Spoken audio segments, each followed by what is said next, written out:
I need to tell you something before you sign that. The words left Clara's mouth before she could stop them.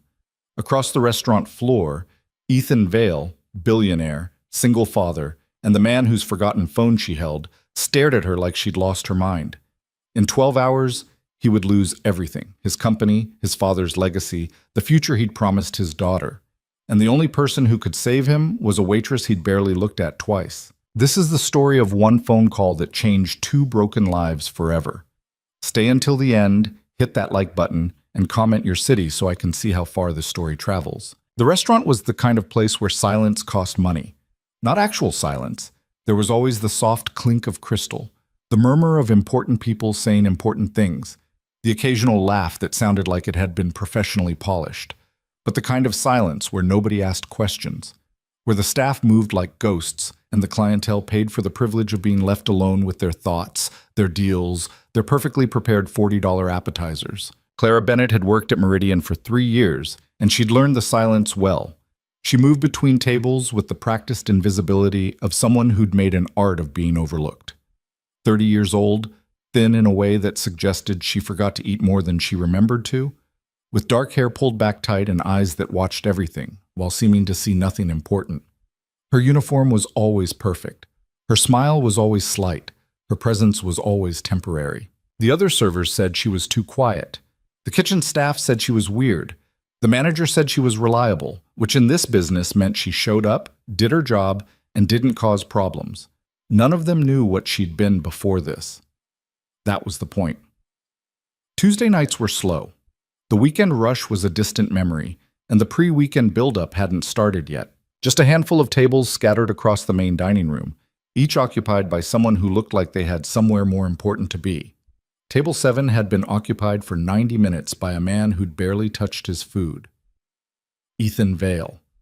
Clara knew his name because he'd made a reservation, and because his credit card sat on the payment tray beside his untouched dessert, and because his face occasionally showed up in business magazines left behind by other customers. 32, dark hair starting to show gray at the temples, expensive suit that he wore like armor, and the kind of exhaustion in his eyes that came from carrying weight nobody else could see. He'd been on his phone the entire time. Not unusual. Half the people who came to Meridian conducted entire business deals between courses.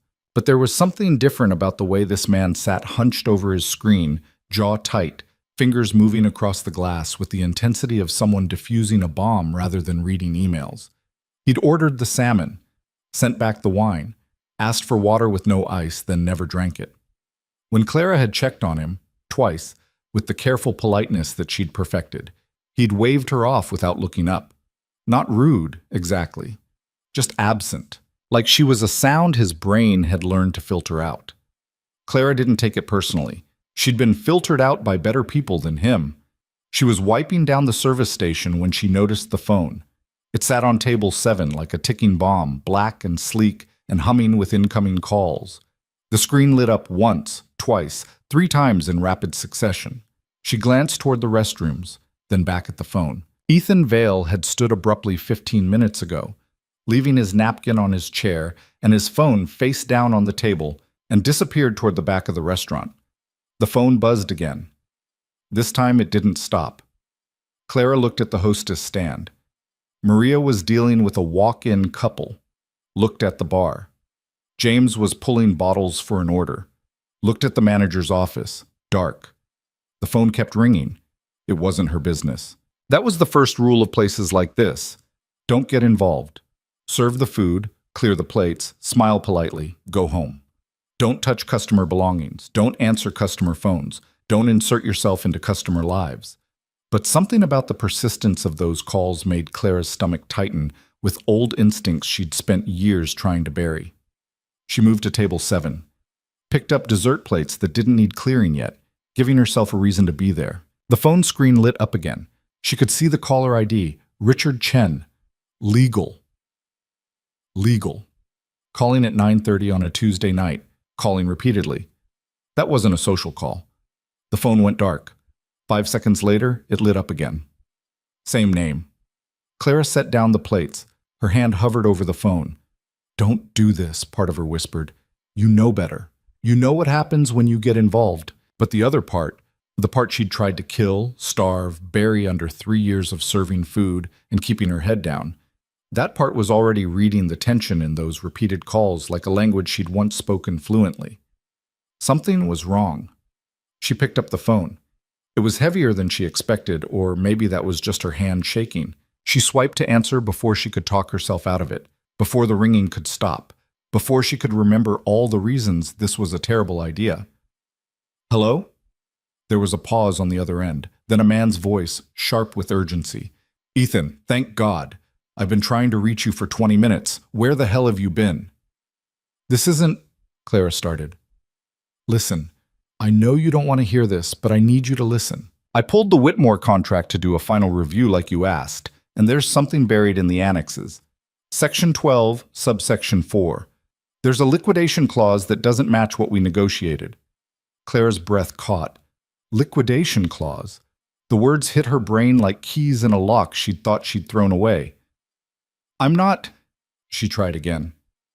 If you sign this tomorrow, they can force a full asset evaluation at any time within the first 18 months.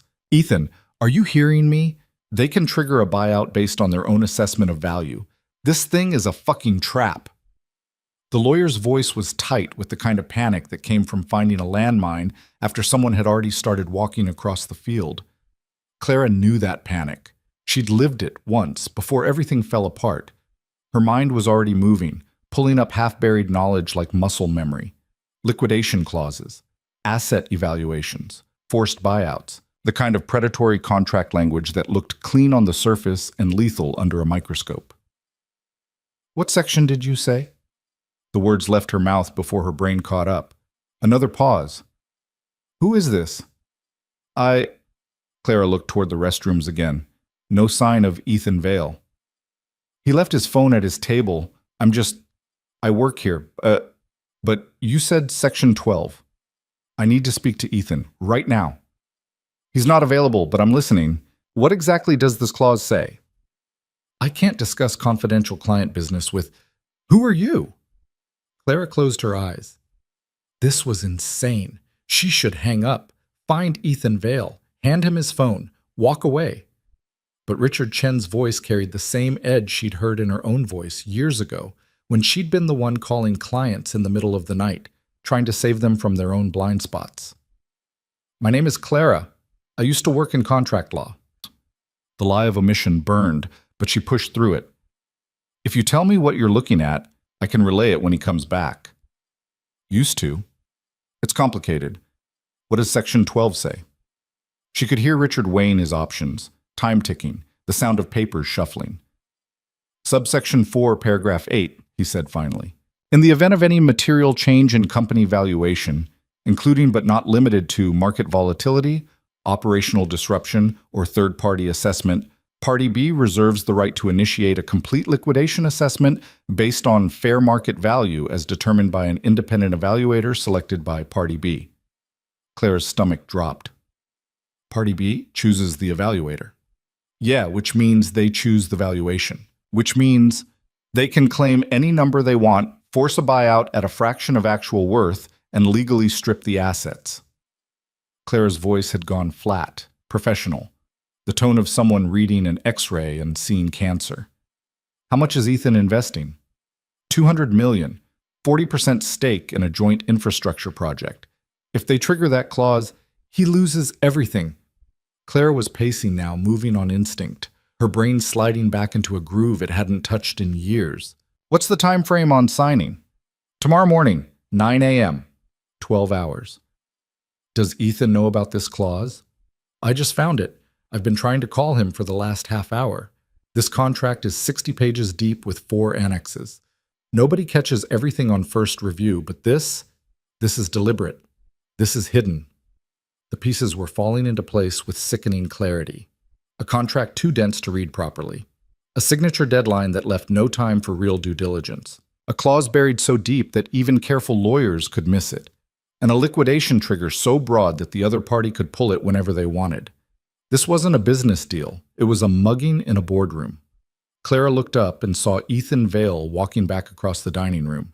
He moved like a man carrying lead weights, shoulders tight, expression distant.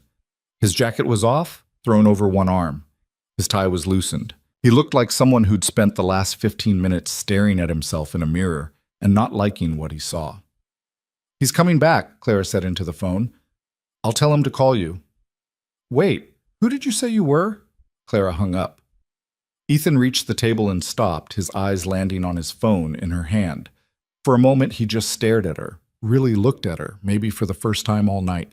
His expression shifted from surprise to confusion to something harder. "Can I help you?" His voice was polite in the way expensive lawyers were polite right before they destroyed you. Clara held out the phone. "Your attorney called. Richard Chen. He said it's urgent." Ethan took the phone slowly, his fingers brushing hers. "You answered my phone." It wasn't a question. It was an accusation.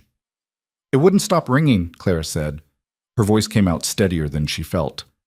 "I thought it might be important." "So you answered it?" "Yes." "Do you make a habit of answering other people's phones?" The edge in his voice was sharper now. Clara recognized it. The tone of someone whose privacy had been violated, whose space had been invaded, who was looking for a target for frustration that had nothing to do with her. She should apologize. Smile. Step back. Disappear. Instead, she said, "He told me about Section 12. Ethan went very still. "Excuse me?" "Your Whitmore contract. Section 12, subsection 4, paragraph 8. There's a liquidation clause that gives Party B the right to force asset evaluation using their own independent evaluator. If you sign that tomorrow, they can strip your company whenever they want." The silence that followed was the kind that preceded earthquakes. Ethan's expression didn't change, but something behind his eyes did. A sharpening, a recalibration, like a camera lens snapping into focus. "How do you know that?" His voice was very quiet now. "Your lawyer told me." Richard discussed a confidential contract with a waitress. "I told him I used to work in contract law." Claire's hands were shaking. She folded them behind her back. He was panicking. He needed to tell someone. "Used to." "Yes." "Why used to?" Claire's throat tightened. "That's not relevant." "It's relevant if you're giving me legal advice based on a 30-second phone call." Ethan took a step closer. He was taller than he'd seemed sitting down, and there was something in his proximity that made Clara want to back up. She didn't. "What firm did you work for?" "I didn't work for a firm." "Law school?" "Columbia. I didn't finish." "Why not?" The question landed like a slap. Clara felt the old shame rise up, hot and familiar, the story she'd spent 3 years running from. Damian Whitmore's smirk, the plagiarism accusation, the investigation that cleared her too late, the legal career that evaporated while she was still trying to understand what had happened. "I'm just trying to help," she said instead. "I didn't ask for your help."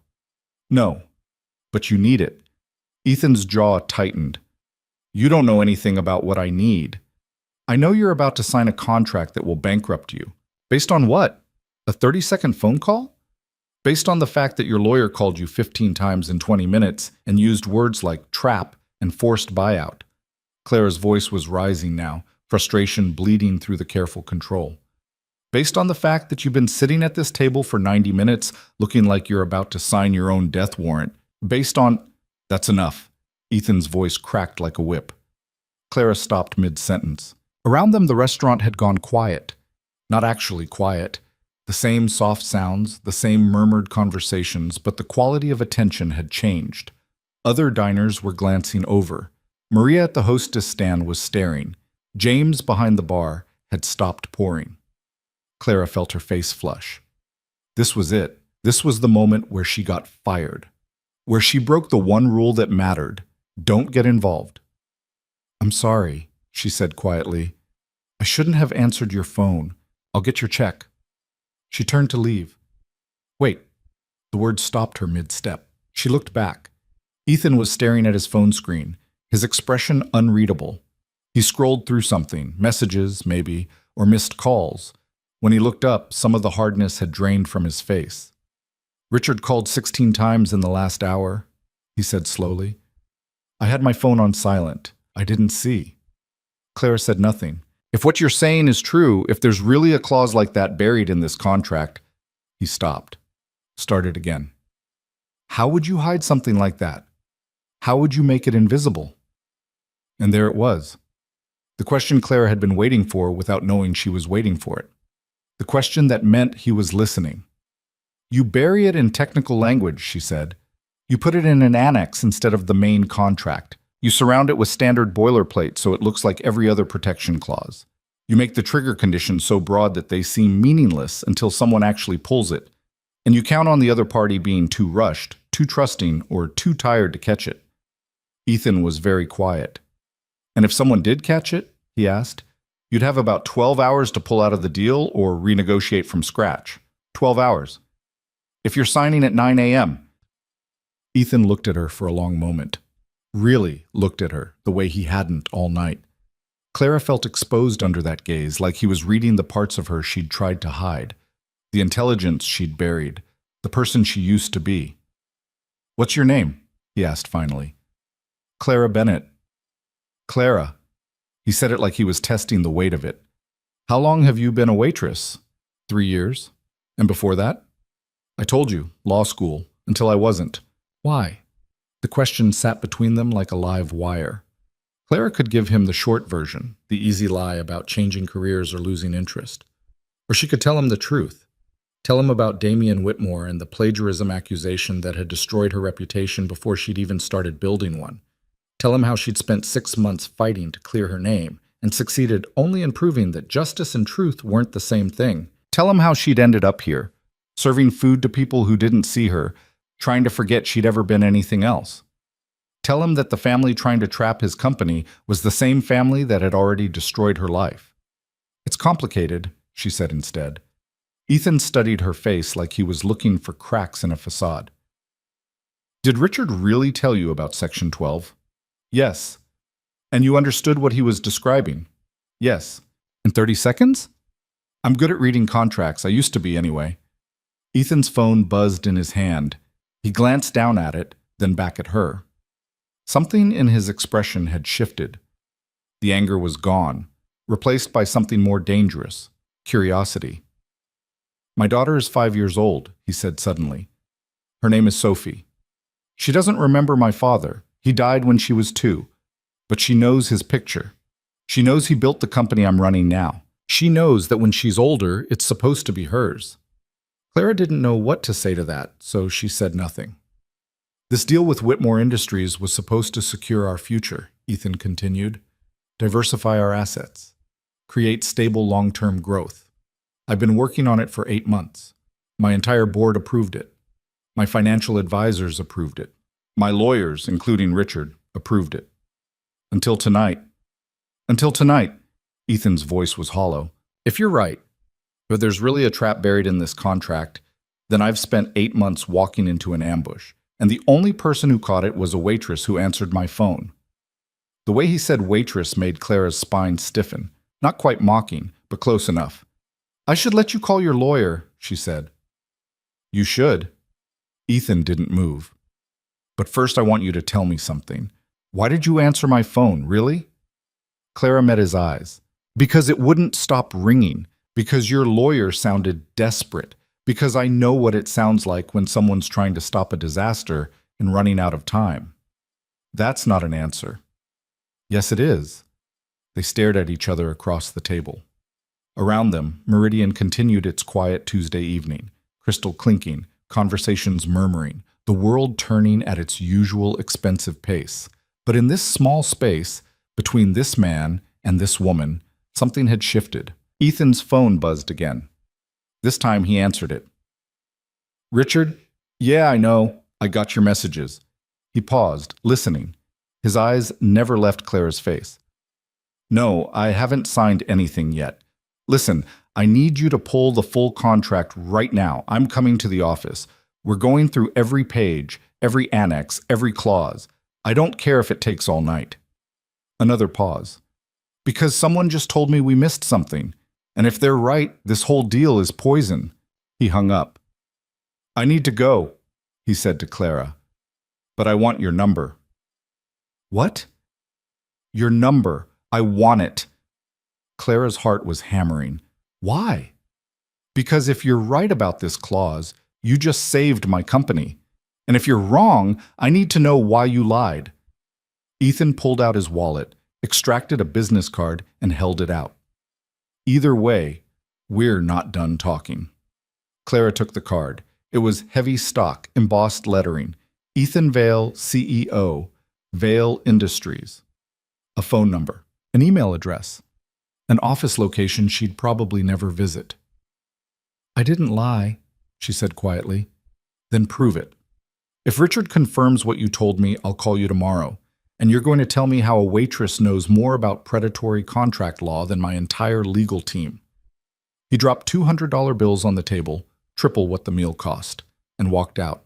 Clara stood there for a long time, holding his business card, feeling the weight of what she'd just done settle over her like a coat she'd thought she'd thrown away. Maria appeared at her elbow. What the hell was that? I don't know, Clara said honestly, but she did know. She knew exactly what that was. It was the past catching up. It was the person she used to be, clawing her way back to the surface. It was every instinct she'd spent 3 years suppressing, flooding back all at once. It was the beginning of something she couldn't stop. Her phone buzzed in her apron pocket. Unknown number. She almost didn't answer. Then she thought about Ethan Vale's exhausted eyes and his daughter's future, and the way Richard Chen's voice had cracked with panic. She answered. Clara Bennett? A different voice this time. Older, harder. Yes? My name is Marcus Whitmore. I believe you just had an interesting conversation with Ethan Vale about a contract that doesn't concern you. Clara's blood went cold. I don't know what you're... Don't insult my intelligence. I have someone at that restaurant who watched the whole thing.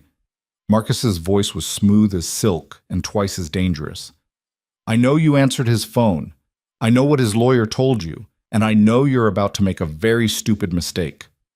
Clara looked around the dining room, tried to spot who was watching her, failed. Stay out of this, Marcus continued. Ethan Vale's business dealings have nothing to do with you, and if you're smart, you'll keep it that way. Is that a threat? It's advice. From someone who knows what happens to people who interfere in matters above their pay grade. A pause. I know who you are, Clara. I know what happened at Columbia. I know whose son ended your career before it started. Do you really want to go through that again? The line went dead.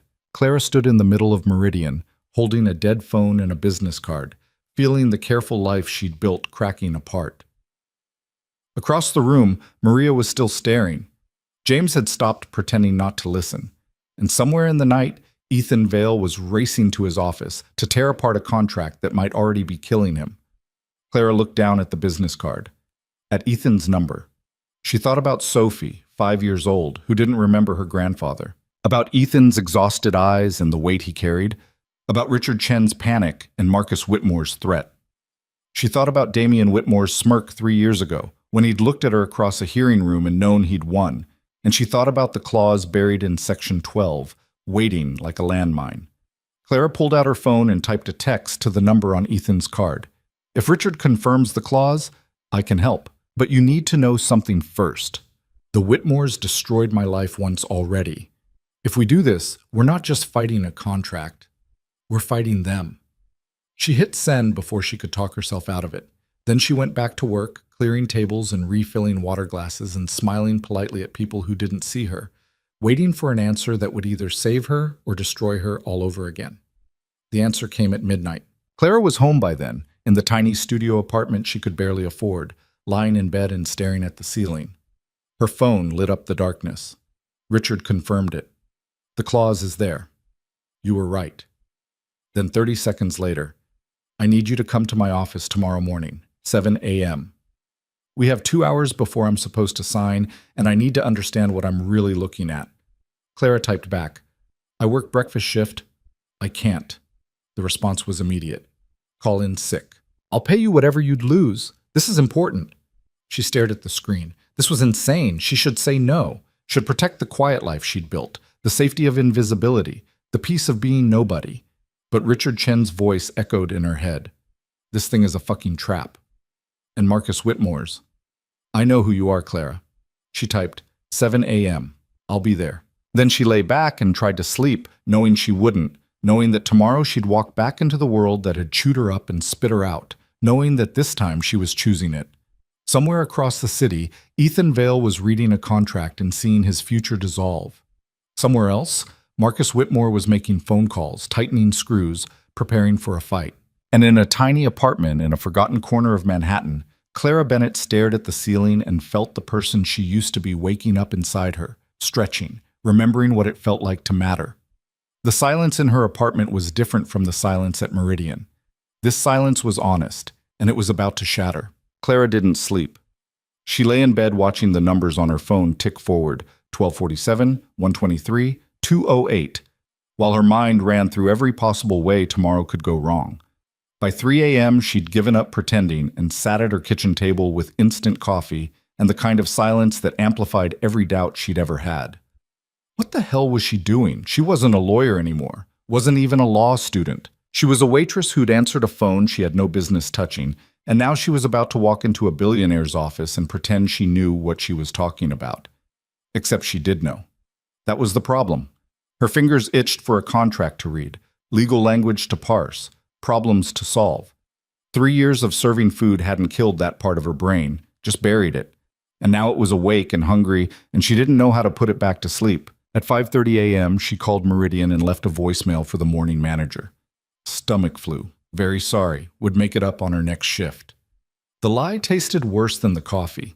She showered, put on the only professional clothes she still owned, a black skirt and white blouse that had survived 3 years in the back of her closet, and stared at herself in the bathroom mirror.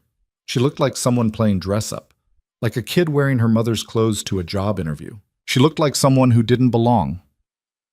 At 6:45 a.m., she stood outside Vale Industries headquarters in Midtown, a glass and steel tower that probably cost more than every apartment building on her block combined. The lobby was already humming with early arrivals, men and women in suits that fit properly, carrying briefcases and confidence, moving like they owned the air they breathed. Clara's hands were shaking. She almost turned around, almost walked away, almost chose safety. Then her phone buzzed. Ethan. Security has your name, 47th floor, no going back now. The elevator ride up felt like falling in reverse. Her reflection in the polished steel doors showed a woman who looked terrified and trying not to show it. The woman next to her, perfect suit, perfect hair, perfect expression of bored competence, didn't even glance her direction. Floor 47 was all glass walls and expensive furniture and the kind of quiet that came from soundproofing and money. A receptionist with a smile that didn't reach her eyes directed Clara down a hallway to a corner office where light poured in from floor-to-ceiling windows overlooking a city that was just starting to wake up. Ethan Vale sat behind a desk covered in paper. He looked worse than he had last night. Still wearing the same shirt, tie gone, sleeves rolled up, hair disheveled like he'd been running his hands through it for hours. There were coffee cups scattered across every surface, and the particular kind of chaos that came from someone tearing their own life apart to see what was underneath. Richard Chen sat across from him, Asian, mid-40s, expensive suit that looked slept in, and eyes red from either exhaustion or rage or both. 2 other people Clara didn't recognize occupied the other chairs, a woman in her 50s with silver hair and reading glasses, and a younger man furiously typing on a laptop. They all looked up when Clara entered. "This is her?" Richard asked. Ethan stood. "Clara Bennett. She's the one who took your call." The room went very quiet. Clara felt 4 pairs of eyes evaluating her, her cheap blouse, her nervous hands, the way she didn't quite fit in this space. "You told me she worked in contract law," Richard said slowly. "I said she used to." "She's a waitress." "Yes." Richard looked at Ethan like he'd lost his mind. "You dragged us all in here at 6 in the morning because a waitress answered your phone?" "I dragged you in here because she was right about Section 12, Ethan said evenly, "which none of us caught until 10 hours before I was supposed to sign." The silver-haired woman set down the paper she'd been reading. "Mr. Vale, I appreciate creative thinking, but this is a $200 million deal. We can't afford—" "Show her the contract," Ethan interrupted. "Excuse me?" "Show her the contract, all of it. I want to see what she finds." The woman, Clara guessed general counsel from the way she carried herself, looked like she'd been asked to hand nuclear codes to a stranger. "This is highly confidential. Margaret," Ethan's voice cut through the objection like a blade. Richard spent 3 months reviewing this contract and missed a clause that could bankrupt us. Our entire legal team signed off on language that was designed to destroy us. Either our lawyers are incompetent or the Whitmores are better at hiding traps than we are at finding them. He looked at Clara. She found it in 30 seconds. She heard Richard describe it over the phone, Margaret countered. That's not the same as, then test her. Give her the contract. See what else she finds. The silence that followed was the kind that preceded either violence or surrender. Margaret pulled a thick binder from the stack on Ethan's desk and held it out toward Clara. You have 1 hour. Tell us what you see. Clara took the binder. It was heavy, 60 pages of dense legal text plus annexes, exhibits, addendums. The kind of document that took weeks to draft and months to negotiate and could still hide a knife between the clauses. She sat down in the empty chair and opened to page 1. The room watched her read. Clara had forgotten what it felt like to do this, to sink into contract language like diving underwater, where the surface noise disappeared and everything became structure and pattern and hidden meaning. Her brain shifted gears, pulling up frameworks she'd learned at Columbia, techniques she'd practiced until they became reflex. She read fast, not skimming, actually reading, processing, mapping the relationships between sections. Her pen moved across the legal pad, noting references, flagging inconsistencies, building a mental model of what this contract actually did versus what it claimed to do. Around her, the office slowly came to life. Phones started ringing, voices filtered in from the hallway. Someone brought in more coffee, but Clara barely noticed. She was deep in the language now, following threads that wove through seemingly unrelated sections, spotting the places where definitions shifted subtly, where carve-outs created loopholes, where the Whitmores had buried their real intentions under layers of standard legal boilerplate. It was like reading a murder mystery written in slow motion. 40 minutes later, she set down her pen. You can't sign this, she said. Ethan leaned forward. What did you find? Clara flipped back through her notes. Section 12 is the most obvious problem, the liquidation clause Richard caught, but it's not the only one. Section 8 contains a non-compete provision that's broader than it looks. The definition of competing business interests includes any company operating in infrastructure development, which means if you sign this, you can't invest in anything adjacent to your current business without Whitmore approval. That's standard, Margaret said. Non-competes protect both parties from... It's not standard when the definition is this vague, Clara interrupted. Infrastructure development could mean anything. Roads, utilities, telecommunications, real estate. They've written it broad enough that they can claim almost any investment competes with the joint venture, which means you'd need their permission to grow your own company. Richard was flipping through his copy of the contract. She's right. Look at the definition in Section 2, subsection B. Any business venture involving the development, maintenance, or operation of physical or digital infrastructure systems. That's incredibly broad. It gets worse, Clara continued. Section 19 has a clause about dispute resolution. All disagreements go to binding arbitration using a panel selected from a pre-approved list. Want to guess who controls the list? Whitmore, Ethan said quietly. 3 arbitrators. Whitmore gets to pick 2. You pick 1. Majority rules. Which means if they ever trigger the liquidation clause or claim you violated the non-compete, they control the entire dispute process. The younger man at the laptop had stopped typing. That's not how binding arbitration is supposed to work. It's not, Clara agreed. But it's how they've structured it, and because you agreed to arbitration instead of litigation, you'd have no right to appeal. Their decision is final. Margaret was reading now, really reading, her expression darkening with each page. How did we miss this? Because it's designed to be missed, Clara said. Look at how it's organized. The liquidation clause is in Section 12, buried in an annex. The non-compete definition is in Section 2, which looks like standard definitions. The arbitration panel selection is in Section 19, separated from the general dispute resolution language. You'd have to read all 3 sections together to see how they connect. And most people don't read contracts that way. But you do, Ethan said. Clara met his eyes. I used to. Why?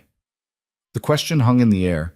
Claire could feel everyone waiting for an answer. She could tell them about Colombia, about the contract law seminar where she'd learned to read documents like crime scenes, about Professor Hernandez, who taught her that the most dangerous clauses were always the ones that looked boring.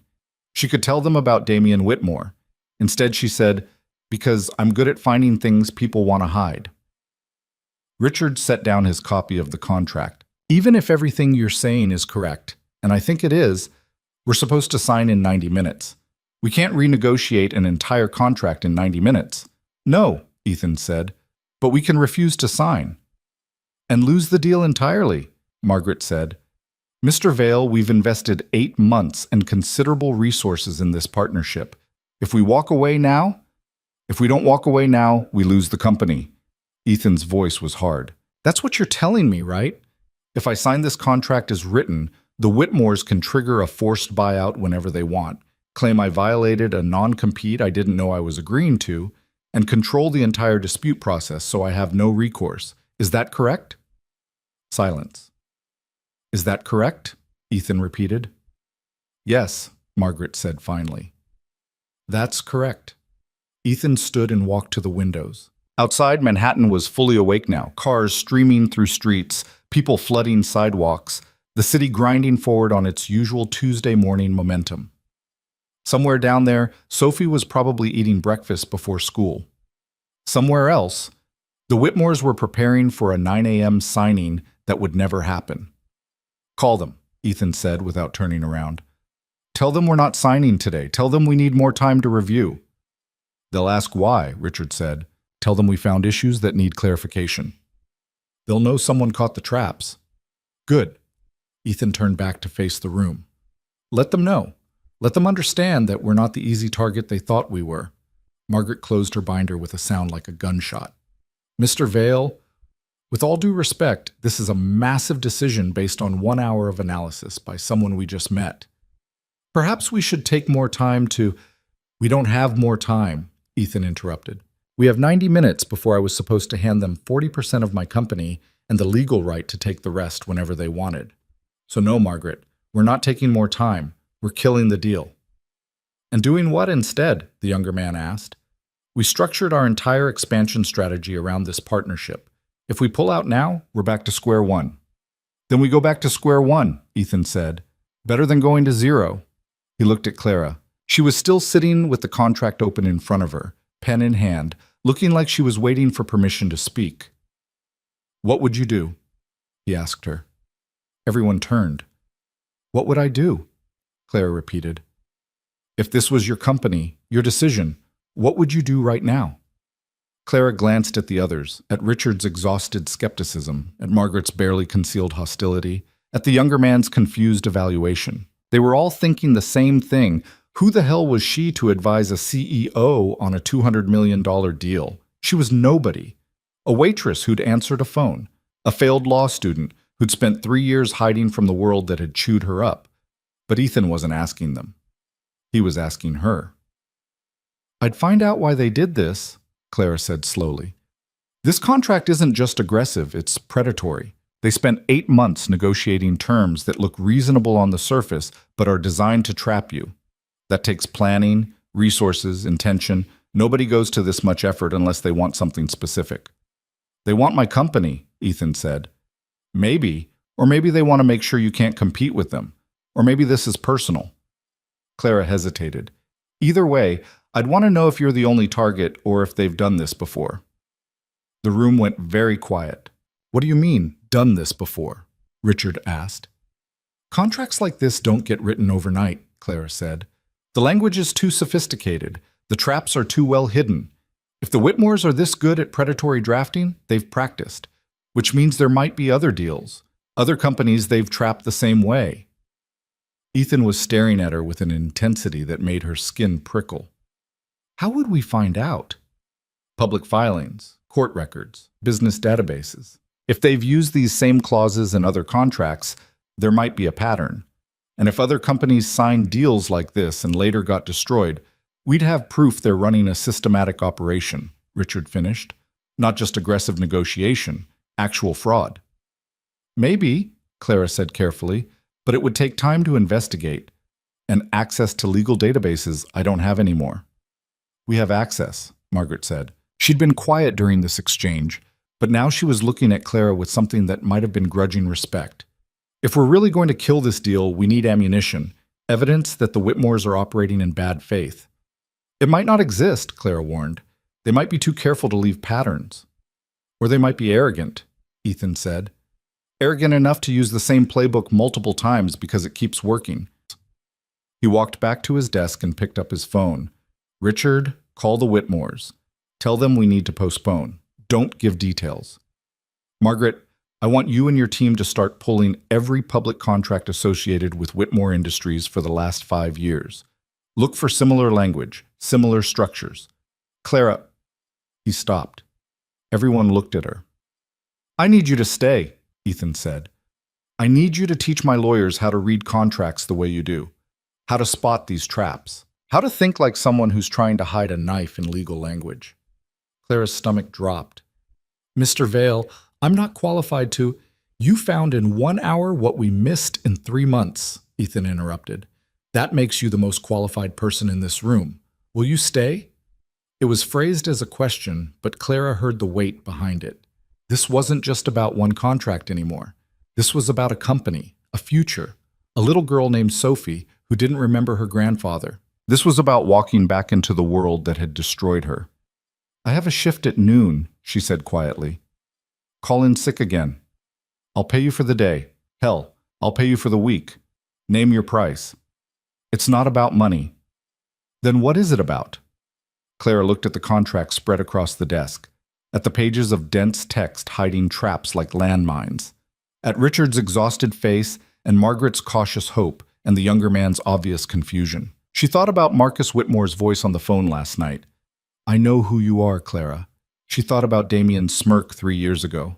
She thought about every table she'd cleared, every smile she'd forced, every time she'd made herself invisible to avoid the pain of being seen. If I do this, she said slowly, the Whitmores will know. They already know I talked to you last night. If I keep helping, they'll come after me. Then I'll protect you, Ethan said. You can't. Watch me. The certainty in his voice was either reassuring or terrifying. Clara couldn't tell which. I need to make a call, she said finally. Ethan gestured to an empty office across the hall. Clara walked over on legs that felt disconnected from her body, closed the door, and dialed Meridian. The morning manager picked up on the third ring. Clara, you sound better. Think you'll make it in after all? No, Clara said. Actually, I need to take some time off. Maybe a week. I have a family emergency. Another lie. They were piling up now. A week? Clara, we're already short-staffed. If you're not dying, I really need you to— I quit. The words came out before Clara could stop them, before she could think, before she could choose safety. You what? I quit. I'm sorry. I know the timing is terrible, but I can't work there anymore. She hung up before the manager could respond, stood there holding her phone, feeling the last 3 years of careful invisibility shatter like glass. When she walked back into Ethan's office, everyone was on their phones or laptops, moving with the controlled chaos of people who'd just been given a mission. Richard was speaking tersely to someone about postponing the signing. Margaret was typing rapidly, pulling up database searches. The younger man was making notes on a whiteboard that had appeared from somewhere. Ethan looked up when Clara entered. You staying? I just quit my job, Clara said, so I guess I don't have much choice. Something that might have been a smile crossed Ethan's face. Margaret, set Clara up with a workstation and access to our legal databases. Richard, I want you working with her to map out the Whitmore contracts. Look for patterns, repeated language, anything that suggests systematic fraud. What are you going to do? Richard asked. I'm going to call some friends, Ethan said. See if anyone else has had dealings with Whitmore Industries that went sideways. If they've done this to us, they've done it to others. He was already dialing as Clara followed Margaret out of the office. The next 6 hours blurred together in a way that felt both foreign and familiar. Clara sat at a borrowed desk in a glass-walled conference room with 3 monitors and access to legal databases she hadn't touched in years. Margaret's team brought her coffee and files and occasionally asked questions that suggested they were starting to take her seriously. She read contracts until her eyes burned. Whitmore Industries had been busy. In the last 5 years, they'd negotiated deals with 11 different companies across 6 industries. Most of the contracts were confidential, but enough had been filed publicly, merger agreements, partnership disclosures, bankruptcy proceedings, that Clara could piece together patterns. And the patterns were damning. Every contract used slightly different language, but the structure was the same. Liquidation clauses buried in annexes, non-compete definitions that expanded like traps, dispute resolution that gave Whitmore control. It was like looking at the same blueprint drawn 11 different ways. "They're not even hiding it," Clara muttered. Richard looked up from his own research across the table.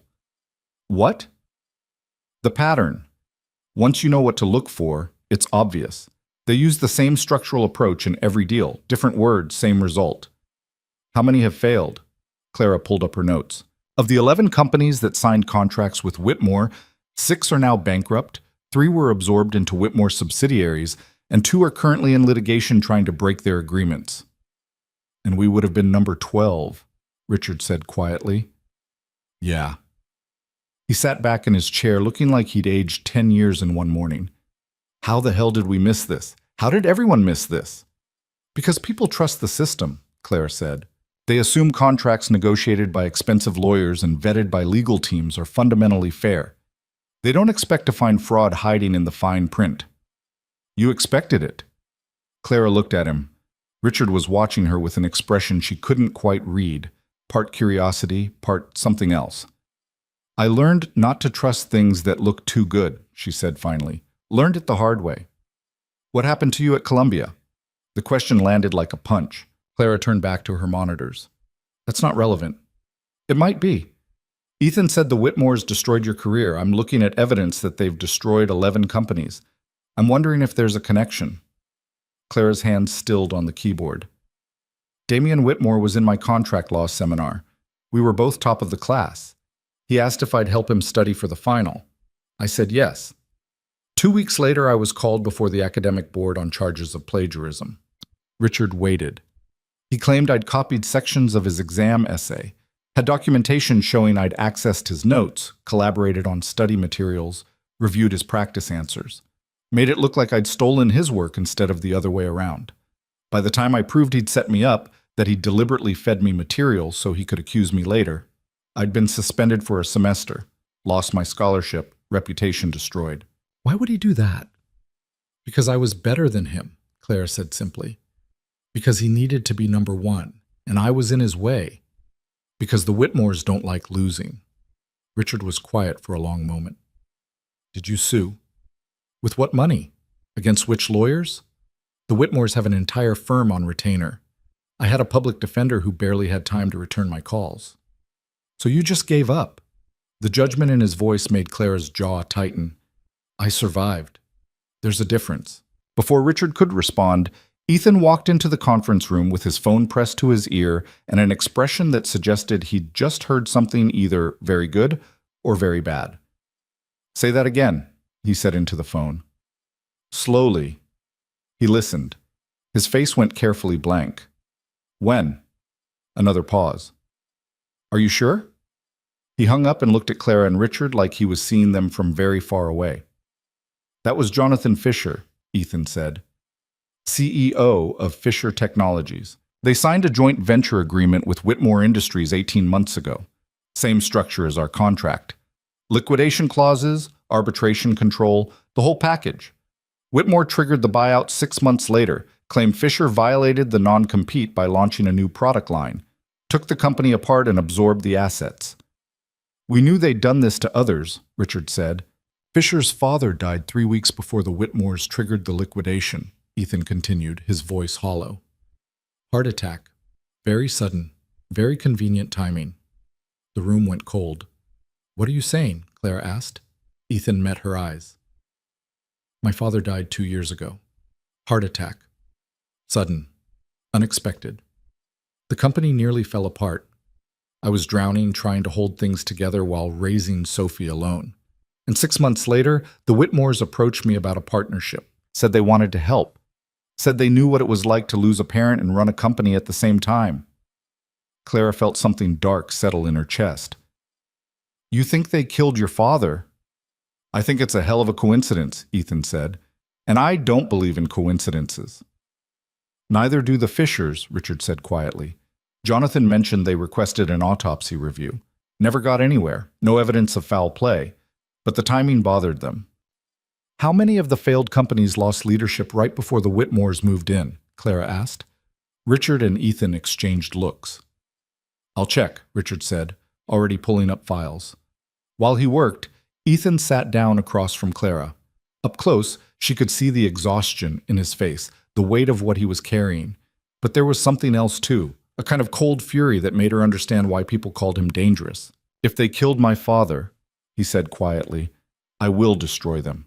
Not just stop the contract, destroy them. We don't know that they... But we're going to find out. Ethan leaned forward. Clara, I need to ask you something, and I need you to be honest. Are you ready for this? Really ready? Because if we keep digging, if we find proof that the Whitmores are behind multiple deaths and systematic corporate destruction, this becomes war. And they will come after you harder than they already have. Clara thought about Marcus Whitmore's threat, about Damien's smirk, about 3 years of hiding. She thought about Sophie, 5 years old, who deserved to inherit her grandfather's company without a knife in its back. I'm ready, she said. You're sure? No, but I'm doing it anyway. Something that might have been respect flickered across Ethan's face. Okay, then here's what we're going to do. Richard is mapping the pattern of Whitmore deals. Margaret is pulling together a legal team to review everything. I want you to do something different. What? I want you to build me a case, Ethan said. A real case, the kind prosecutors can use. Find the connections, document the pattern, show how these contracts work as systematic fraud. Can you do that? Clara looked at the monitors in front of her, at the scattered files, at the evidence of 11 destroyed companies, looked at Richard's exhausted determination and Ethan's cold fury. Yeah, she said, I can do that. Good, Ethan stood, because in about 3 hours, the Whitmores are going to realize we're not showing up to sign, and when they do, they're going to come looking for answers. I want to be ready. He walked out, already on his phone again, leaving Clara and Richard alone with the evidence of corporate murder spread across their desks. Richard looked at her. You really quit your job for this? Seemed like the thing to do. You're either very brave or very stupid. Probably both, Clara said. She turned back to her monitors and kept reading, kept building, kept following the threads that connected dead fathers and broken companies and a family that had spent years hiding knives in contracts.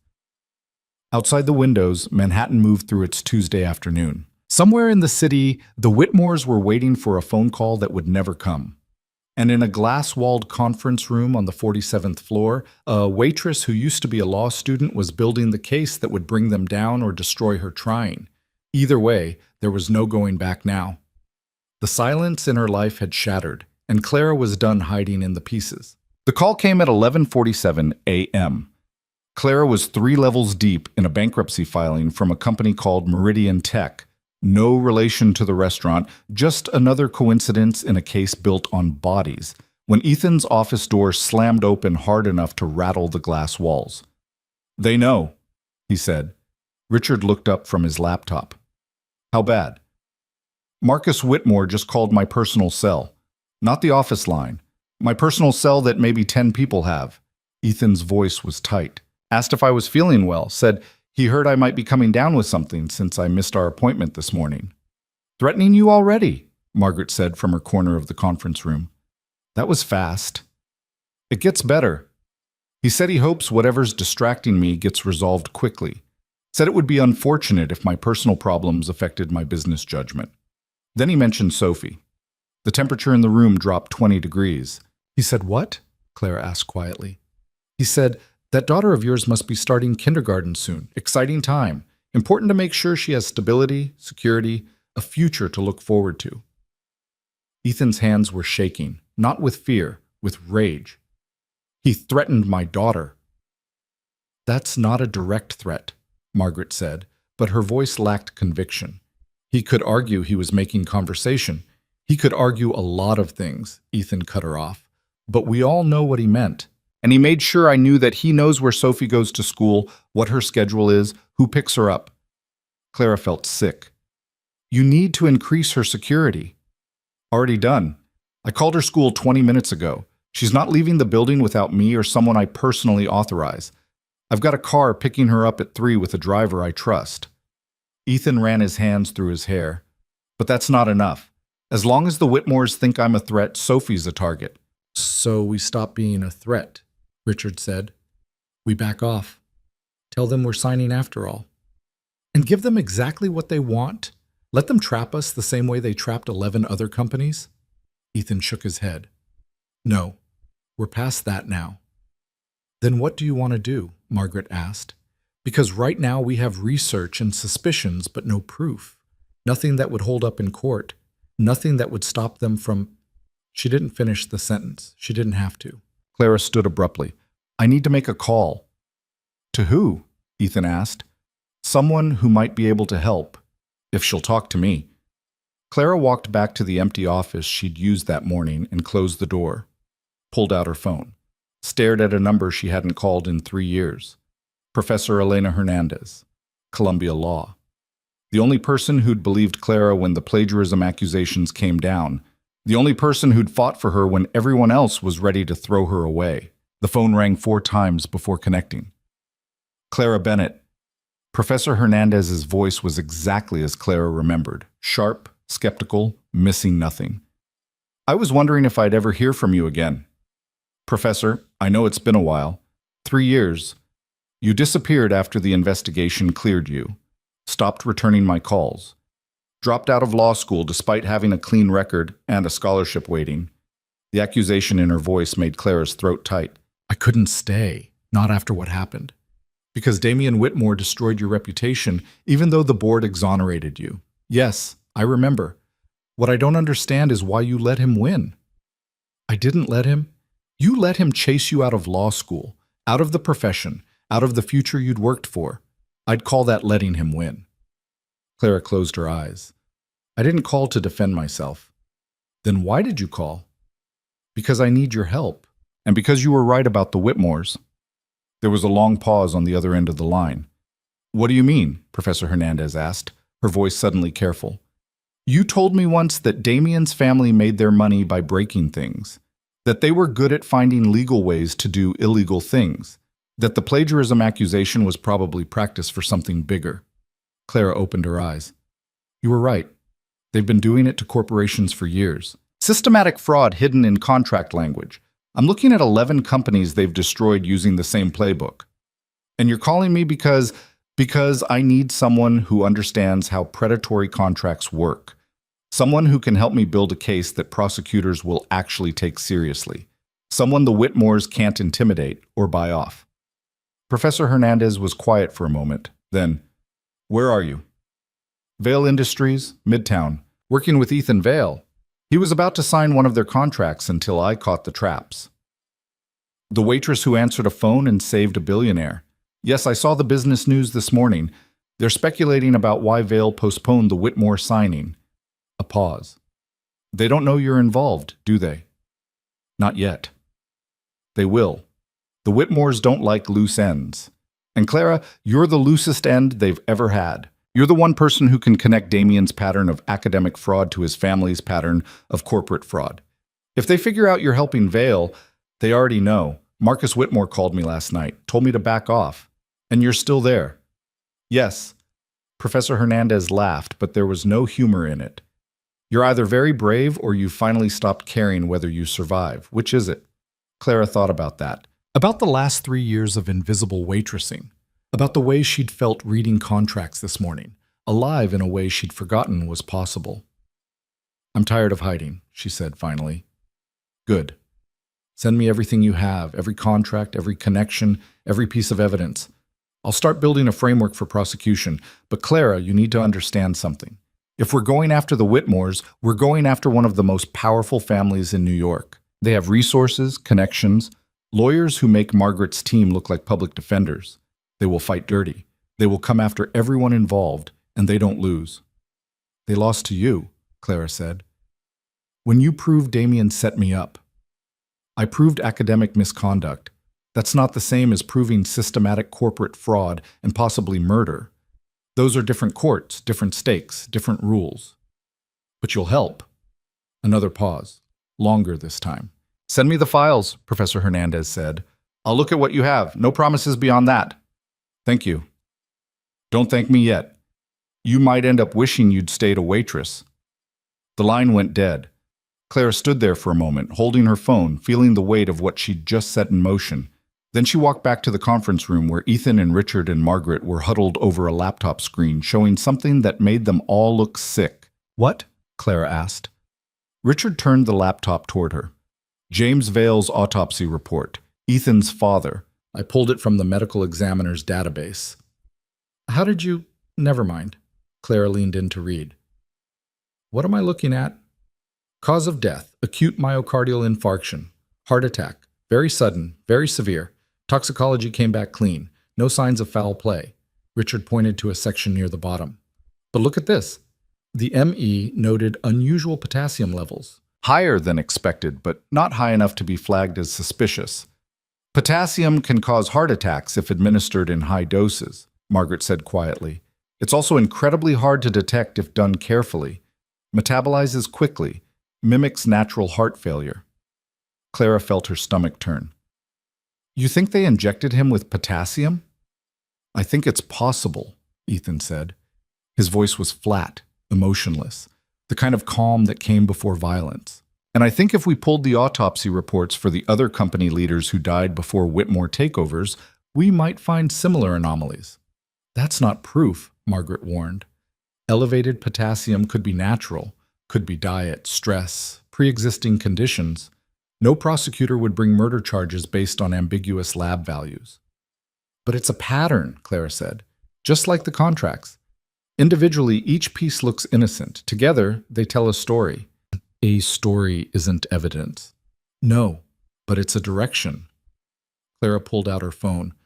I just talked to my former professor at Columbia, Elena Hernandez. She specializes in corporate fraud prosecution. She wants to see everything we have. Ethan looked at her sharply. You trust her? She's the only person who stood by me when Damian Whitmore tried to destroy my career. Yes, I trust her. Can she build a case? If anyone can, she can. But she said it won't be easy. The Whitmores have resources, connections. I don't care what they have, Ethan interrupted. If they killed my father, if they've been killing people and destroying companies for years, I want them in prison. Whatever it takes. The absoluteness in his voice made Clara uneasy. She recognized that tone, the sound of someone who'd stopped caring about consequences, who'd decided the end justified any means. Ethan, she said carefully, we have to do this legally. If we step outside the law, they've been stepping outside the law for years and nobody's stopped them. Because nobody's had enough evidence, we're changing that. But if we break the rules to bring them down, we become them. Ethan stared at her. For a moment, Clara thought he might argue, might push back, might remind her that she had no right to lecture a billionaire CEO about ethics. Instead, he said, You're right. I'm sorry. When he mentioned Sophie, I know. Okay. Clara kept her voice gentle.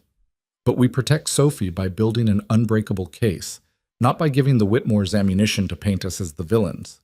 Richard cleared his throat. Speaking of Sophie, you should probably pick her up yourself today. Show the Whitmores you're not intimidated. I'm terrified, Ethan said flatly.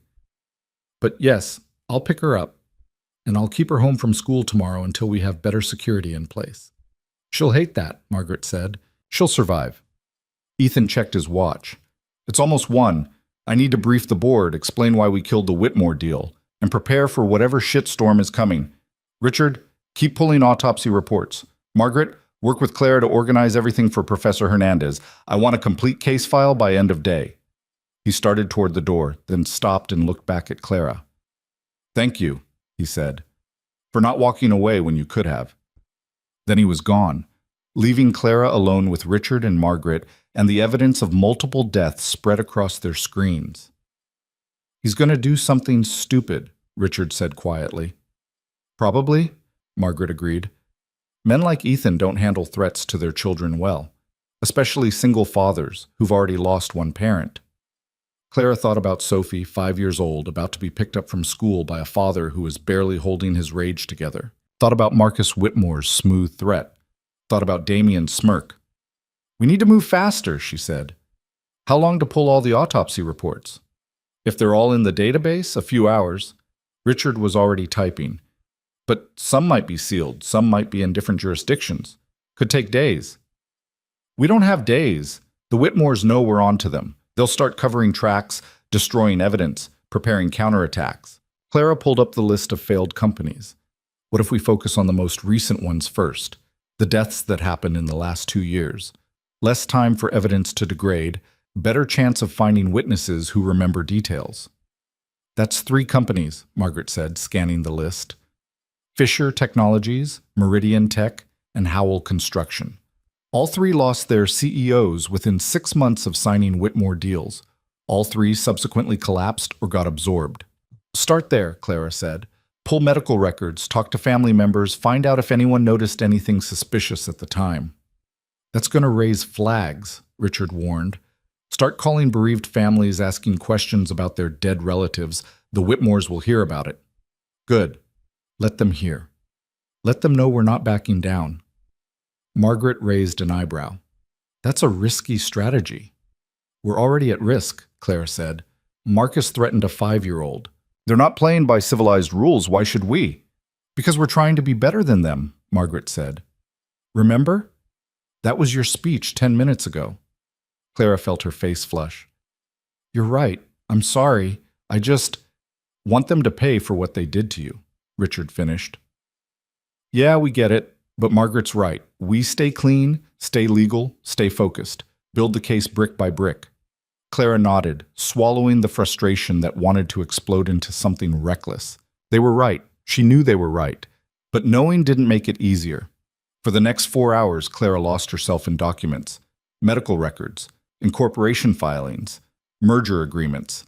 Each new piece of evidence adding weight to the pattern, building a picture of systematic corporate murder that made her hands shake and her stomach turn. Fisher Technologies, CEO. Jonathan Fisher's father died of a heart attack 3 weeks before the Whitmore liquidation. Potassium levels elevated but not flagged. Meridian Tech, CEO. Sarah Chen's mother died in a car accident 2 months before the company collapsed. Brake failure ruled mechanical error, no investigation. Howell Construction, CEO. Michael Howell died himself. Heart attack at 46, no prior history of cardiac issues. Potassium levels elevated. Company absorbed by Whitmore subsidiary within weeks.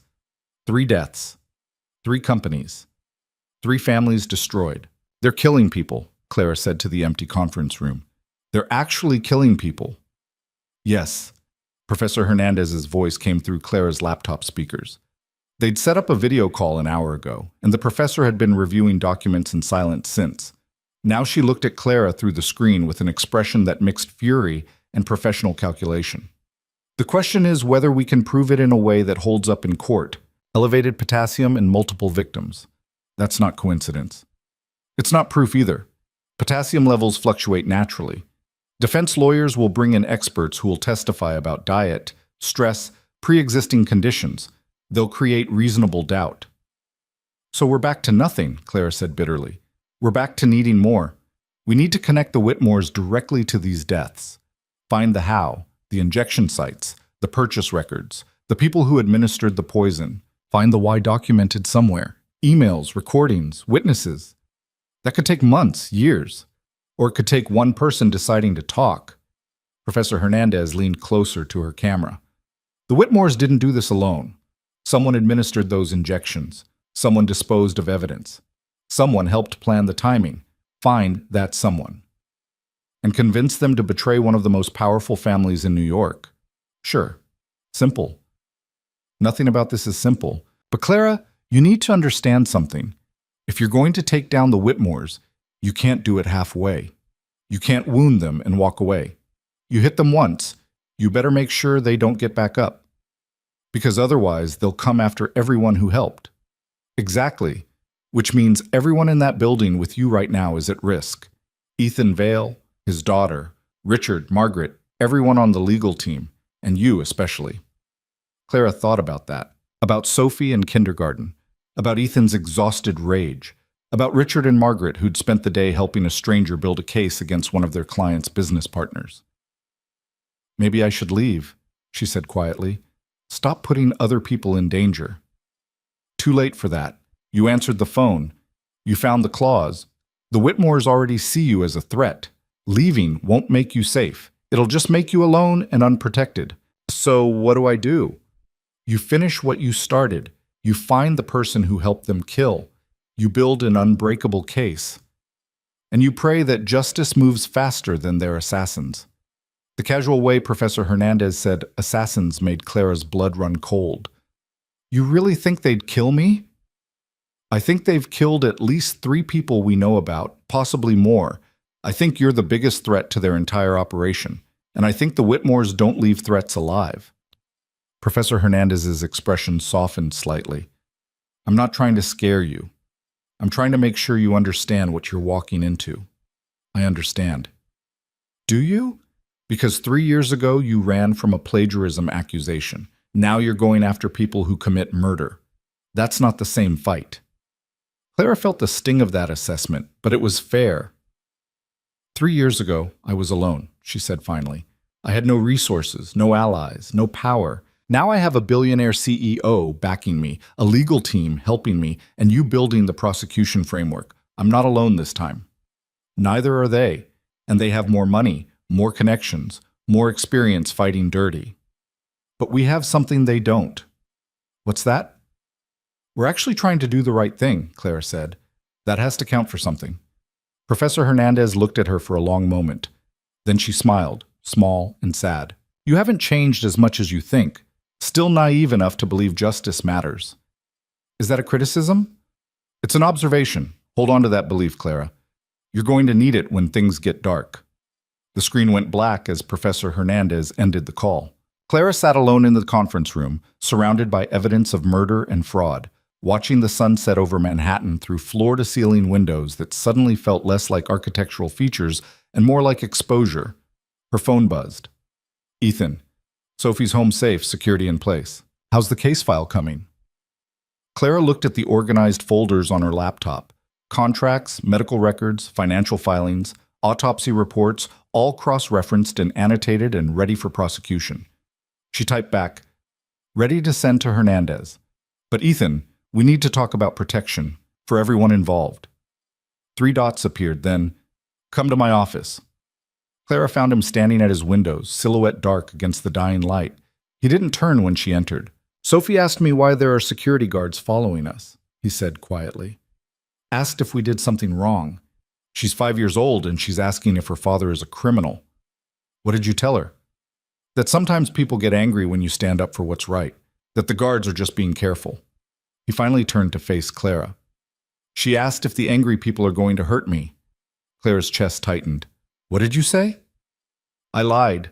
Told her everything would be fine. Told her not to worry.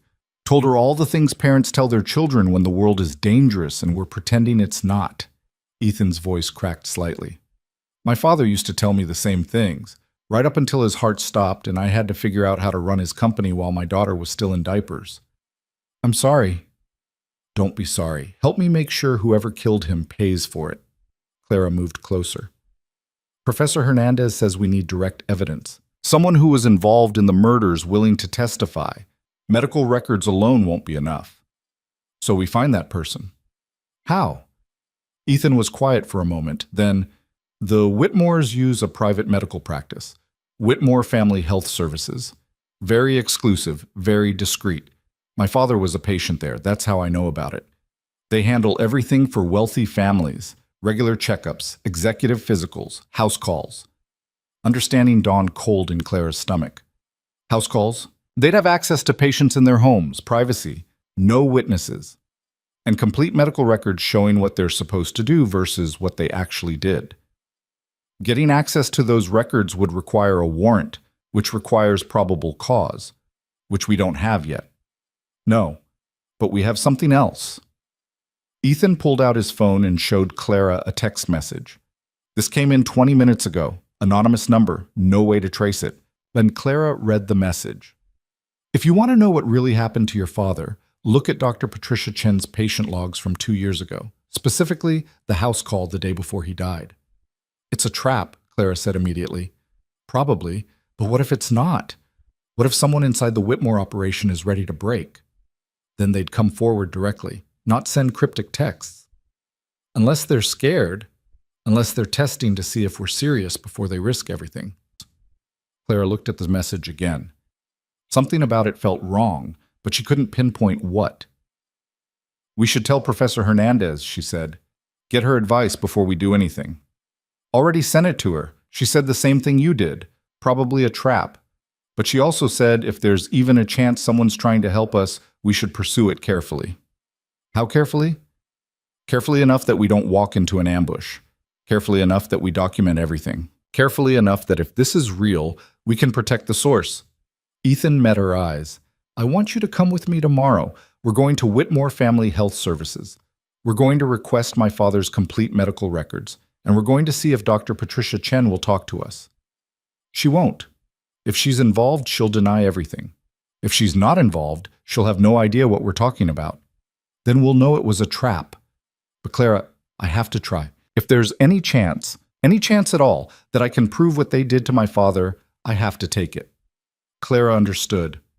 Understood the desperation of wanting answers, wanting justice, wanting the people who'd destroyed your life to finally face consequences. She'd felt the same way 3 years ago. Okay, she said, but we bring security, and we tell Richard and Margaret where we're going, and if anything feels wrong, we leave immediately. Agreed. They stood there in the darkening office, two people who'd been strangers 48 hours ago, now bound together by corporate murder and shared danger, and the kind of trust that formed when you had no other choice. Can I ask you something? Ethan said. Sure. Why are you really doing this? Not the surface reason about justice or stopping the Whitmores, the real reason. Clara thought about that, about Damien's smirk and 3 years of hiding, and the moment she'd answered Ethan's phone and felt herself wake up. Because I'm tired of being the person things happen to, she said finally. For 3 years I've been invisible, safe, small, and I've been miserable. Maybe I'll die trying to take down the Whitmores, but at least I'll die as myself.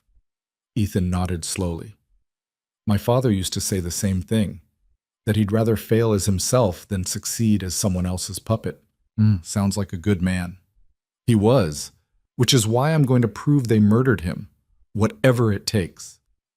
The absoluteness in his voice worried Clara, but she didn't argue, didn't warn him again about staying legal and ethical, didn't remind him that revenge and justice weren't the same thing, because she understood, and because part of her, the part that still dreamed about making Damien Whitmore pay, agreed with him. They were walking into darkness together, and neither of them was sure they'd come out the other side. The morning came too fast and brought no answers with it. Clara stood outside Whitmore Family Health Services at 8:30 a.m. with Ethan beside her and two security guards trailing at a careful distance. The building was older than she'd expected, brownstone instead of glass and steel, tucked into a quiet street in the Upper East Side where money whispered instead of shouted. A brass plate beside the door read the practice name in elegant script that probably cost more than Clara used to make in a month. You ready? Ethan asked. Clara wasn't. Her hands were shaking and her stomach felt like she'd swallowed broken glass. But she nodded anyway, because turning back now would mean admitting she was too scared to see this through. Ethan pushed open the door. Inside was all dark wood and leather chairs, and the smell of old money trying to pretend it cared about health. A receptionist who looked like she belonged in a fashion magazine glanced up from her computer with a smile that didn't reach her eyes. Do you have an appointment? No, Ethan said, but I need to speak with Dr. Patricia Chen. It's about my father's medical records. The receptionist's smile dimmed slightly. Dr. Chen doesn't take walk-ins. If you'd like to schedule, my name is Ethan Vale. My father was James Vale. He was a patient here until he died 2 years ago, and I need access to his complete medical history. Something flickered across the receptionist's face. Recognition, maybe. Or alarm. I'll see if Dr. Chen is available, she said carefully.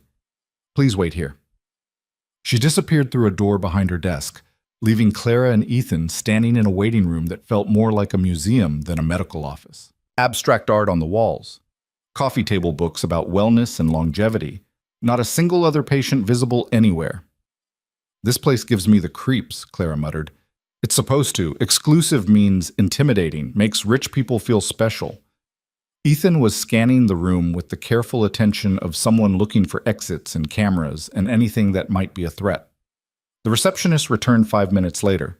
"Dr. Chen can see you briefly. Please follow me." They were led down a hallway lined with closed doors, each marked with names Clara didn't recognize. At the end of the hall was an office that looked like it had been decorated by someone who'd read too many articles about minimalist luxury. White walls, chrome furniture, a desk so clean it might never have been used. Dr. Patricia Chen sat behind that desk wearing a white coat over designer clothes and an expression that gave nothing away. She was maybe 50, Asian, with careful makeup and the kind of calm that came from years of dealing with difficult wealthy patients. "Mr. Vale," she said without standing, "I'm very sorry for your loss. Your father was a valued patient." "Was he?" Ethan's voice was flat. "Because I'm looking at his medical records, and I'm seeing some things that don't make sense." Dr. Chen's expression didn't change. "What kind of things?" "Like the house call you made the day before he died. The one that's not listed in his file with the insurance company. The one that only shows up in your private logs." Now Clara saw it. A tiny tightening around Dr. Chen's eyes. Just for a second. Then it was gone. "I'm not sure what you're referring to," Dr. Chen said smoothly. "All house calls are properly documented and billed." "Are they?" Ethan pulled out his phone and showed her the anonymous text. "Someone seems to think otherwise." "Doctor." Chen glanced at the screen, and this time she couldn't quite hide her reaction. Her face went carefully blank in the way people's faces did when they were working very hard not to show fear. "I don't know who sent you that message," she said quietly, "but I can assure you that your father received excellent care up until his unfortunate passing." "Unfortunate," Ethan repeated. Interesting word choice, not tragic, not unexpected. Unfortunate. "Mr. Vale, if you're implying, I'm not implying anything. I'm stating facts. My father had a house call from this practice the day before he died. His potassium levels at autopsy were elevated beyond normal range, and 3 other CEOs who were patients here died under similar circumstances right before their companies were acquired by Whitmore Industries." The silence that followed was so complete Clara could hear her own heartbeat. Dr. Chen stood slowly. "I think you should leave. I'm not leaving until you tell me what happened to my father. Your father had a heart attack. A tragic natural heart attack. The autopsy confirmed it. There's nothing more to discuss." "The autopsy confirmed cardiac arrest," Ethan corrected. "It didn't confirm cause. An elevated potassium can cause cardiac arrest if administered in sufficient doses." "Are you accusing me of murdering your father?" Dr. Chen's voice was very quiet now, very dangerous. "I'm asking questions." "There's a difference." Dr. Chen walked to her office door and opened it. "I've answered all the questions I'm going to answer. If you continue to harass me or make unfounded accusations, I'll contact the police and my attorneys. Please leave." Ethan didn't move. "Someone in this practice knows what really happened. Someone sent me that text because they can't live with what they've done. If that's you, Dr. Chen, this is your chance to do the right thing." For just a moment, Clara saw something in Dr. Chen's face that might have been guilt or fear or regret. But then it was gone, replaced by professional ice.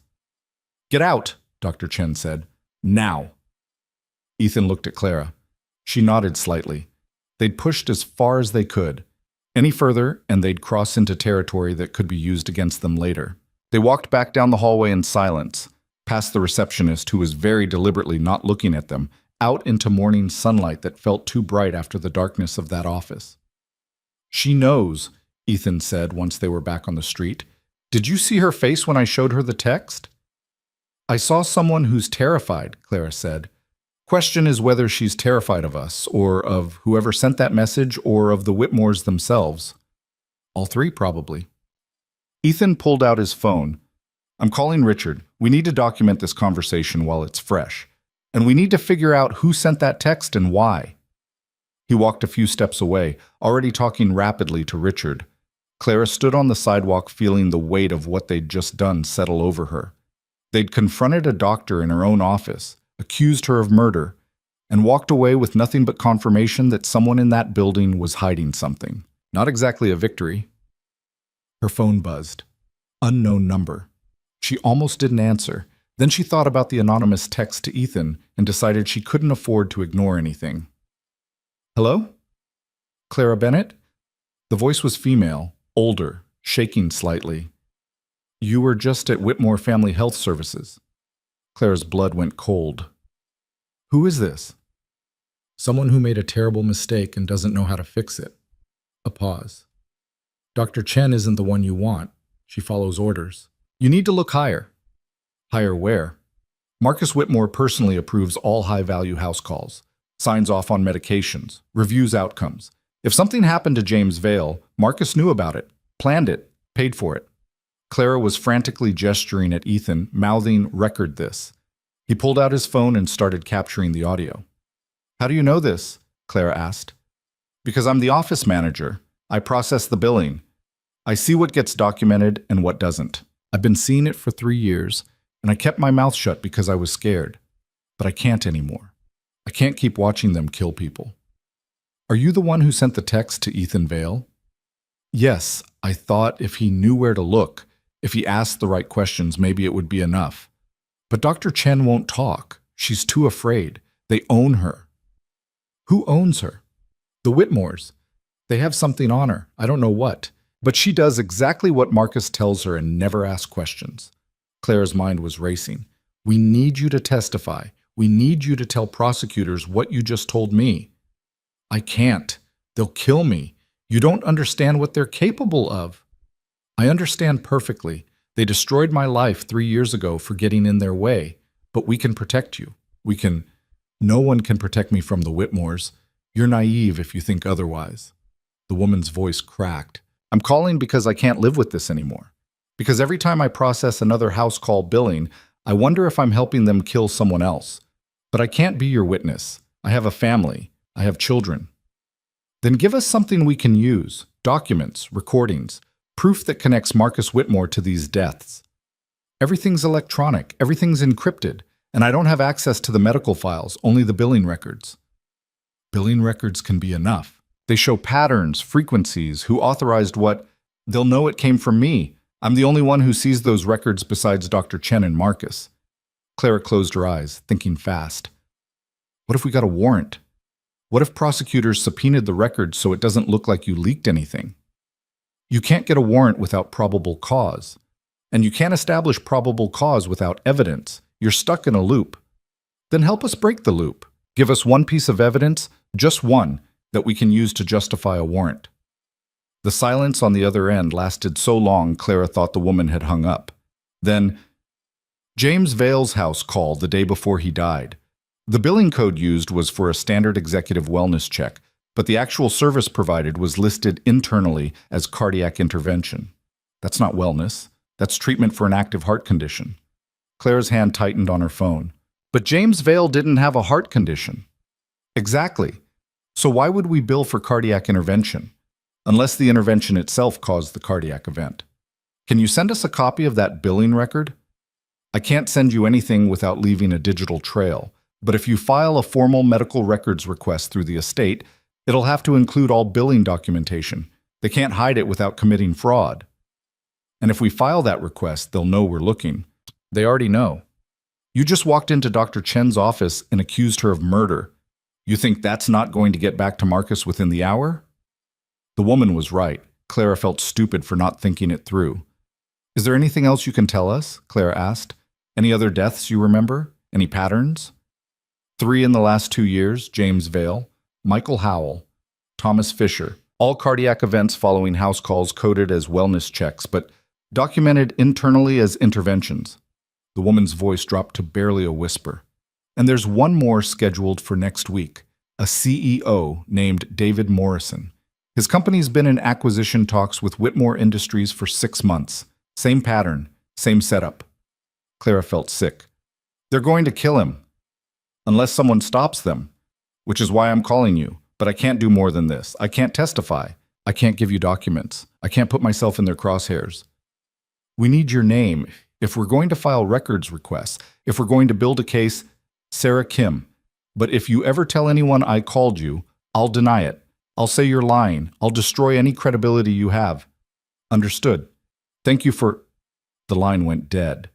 Clara stood there holding her phone, feeling like she'd just been handed a live grenade. She looked at Ethan, who'd stopped his own call, and was staring at her with an expression that suggested he'd heard enough to understand this was either very good or very bad. Tell me, he said. Clara told him. About Sarah Kim. About the billing codes. About the internal documentation of cardiac interventions for patients who didn't have heart conditions. About David Morrison. When she finished, Ethan was very quiet. They're going to kill someone else, he said finally. Next week. And we can't stop them because we have no legal standing, no warrant, nothing but a phone call from someone who won't testify. We could warn him. Morrison. Tell him not to accept any house calls from Whitmore Family Health Services. And he'll think we're insane, or he'll tell the Whitmores, or he'll be too proud to believe he's in danger. Ethan ran his hands through his hair. We need hard evidence, now, before they kill someone else. The billing record, Sarah mentioned, if we file the estate request, it'll take weeks, maybe months. Morrison doesn't have months. Clara thought about that. About a man walking around New York right now with no idea he was marked for death. About Marcus Whitmore, somewhere planning the timing, reviewing the medications, signing off on murder like it was a business expense. What if we went directly to Morrison, she asked. Showed him what we found. Convinced him to refuse the house call and go public with what we know? He'd need to see proof. We don't have proof. We have suspicions and patterns and a phone call from someone who won't go on record. We have the contracts. We have the autopsy reports showing elevated potassium. We have Sarah's information about the billing codes. That's more than nothing. Ethan considered this. It might be enough to scare him into taking us seriously. But Clara, if we approach Morrison and he decides we're crazy, he could warn the Whitmores, could tell them we're building a case, could accelerate their timeline. Or he could be the break we need, the witness who's still alive, the CEO who refuses to be the next victim. They stood there on the sidewalk outside Whitmore Family Health Services, watching well-dressed people walk past on their way to appointments that probably wouldn't kill them, trying to decide whether saving a stranger's life was worth the risk of destroying their case. I'm calling Professor Hernandez, Ethan said finally. We need legal advice before we do anything. The call lasted 15 minutes. Claire could only hear Ethan's side, but she could fill in the rest from his expressions. Skepticism, frustration, reluctant agreement. When he hung up, he looked like he'd aged another 10 years. She says approaching Morrison is legally risky, but morally necessary. Says if we have credible evidence someone's in danger, we have an obligation to warn them. But she wants us to document everything, record the conversation, get Morrison's response in writing if possible, and be prepared for this to blow up in our faces. When do we go? Claire asked. Now, before I talk myself out of it. David Morrison worked in a tower in the financial district that made Vail Industries look modest. They had to get past 3 different layers of security before reaching an assistant who looked at them like they were door-to-door salesmen. Mr. Morrison doesn't take unscheduled meetings, she said. Tell him it's about his upcoming medical appointment, Ethan said. Tell him Ethan Vail needs 5 minutes to discuss a matter of life and death. The assistant's expression suggested she heard dramatic claims like that daily, but she made a call, spoke quietly, listened, then hung up and looked at them with new wariness. Mr. Morrison will give you 10 minutes. Conference room 3. David Morrison was 62, silver-haired, with the kind of confidence that came from building empires and surviving hostile takeovers. He walked into the conference room exactly on time and sat down with the posture of a man who was already bored. Ethan Vail, he said, I know your company. Good work on the infrastructure expansions last year. What's this about my medical appointment? Ethan didn't waste time. Do you have a house call scheduled with Whitmore Family Health Services in the next 2 weeks? Morrison's expression shifted slightly. That's private medical information. Why would you? Because the last 3 CEOs who had house calls from that practice died within 48 hours, and I think my father was one of them. The conference room went very quiet. Morrison sat back in his chair. That's a serious accusation. It's a pattern, Clara said. She pulled out her laptop and turned it so Morrison could see the screen. These are the autopsy reports. These are the billing records we've obtained so far. These are the contracts all three companies signed with Whitmore Industries right before their leaders died. You're in acquisition talks with the Whitmores right now. Same pattern, same setup. Morrison looked at the screen for a long time. His face gave nothing away, but Clara saw his jaw tighten. You're saying the Whitmores are murdering their business partners, he said slowly. We're saying there's a pattern of deaths that looks too consistent to be coincidence, Ethan said. And we're saying if you have a house call scheduled, you should cancel it immediately and go public with what we're telling you. Go public with speculation and paranoia? Destroy my acquisition deal based on conspiracy theories from a CEO whose own deal fell through? Morrison shook his head. You realize how this sounds? I realize exactly how it sounds, Ethan said. I also realize my father died 2 days after a house call from the same practice you use. Died suddenly. Died young. Died with potassium levels that suggested intervention rather than natural causes. Potassium fluctuates. Not this much. Not this consistently across multiple victims. Not when there's financial motive tied to every death. Morrison stood. I appreciate the warning, but I'm not canceling medical appointments or destroying business relationships based on coincidence and elevated lab values. If you have actual evidence of wrongdoing, take it to the police. Otherwise, stop wasting my time. Mr. Morrison, Clara started. We're done here. Morrison walked to the door, then paused and looked back. For what it's worth, I'm sorry about your father, Ethan. Losing a parent young is hard, but grief can make us see patterns that aren't there. I hope you find peace. He left.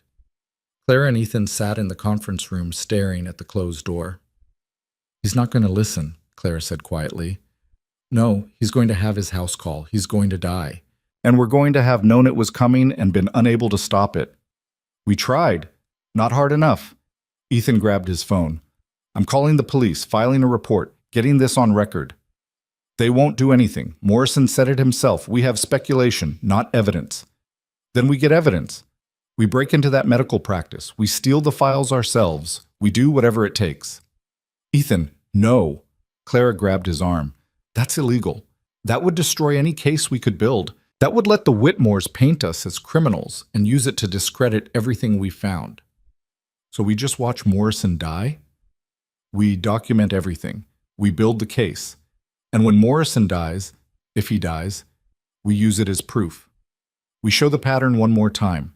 We force prosecutors to pay attention. Ethan yanked his arm away. You want me to let someone die so we can use their corpse as evidence? I want you to not destroy our entire case by committing crimes that the Whitmores can use against us. I want you to be smarter than they expect.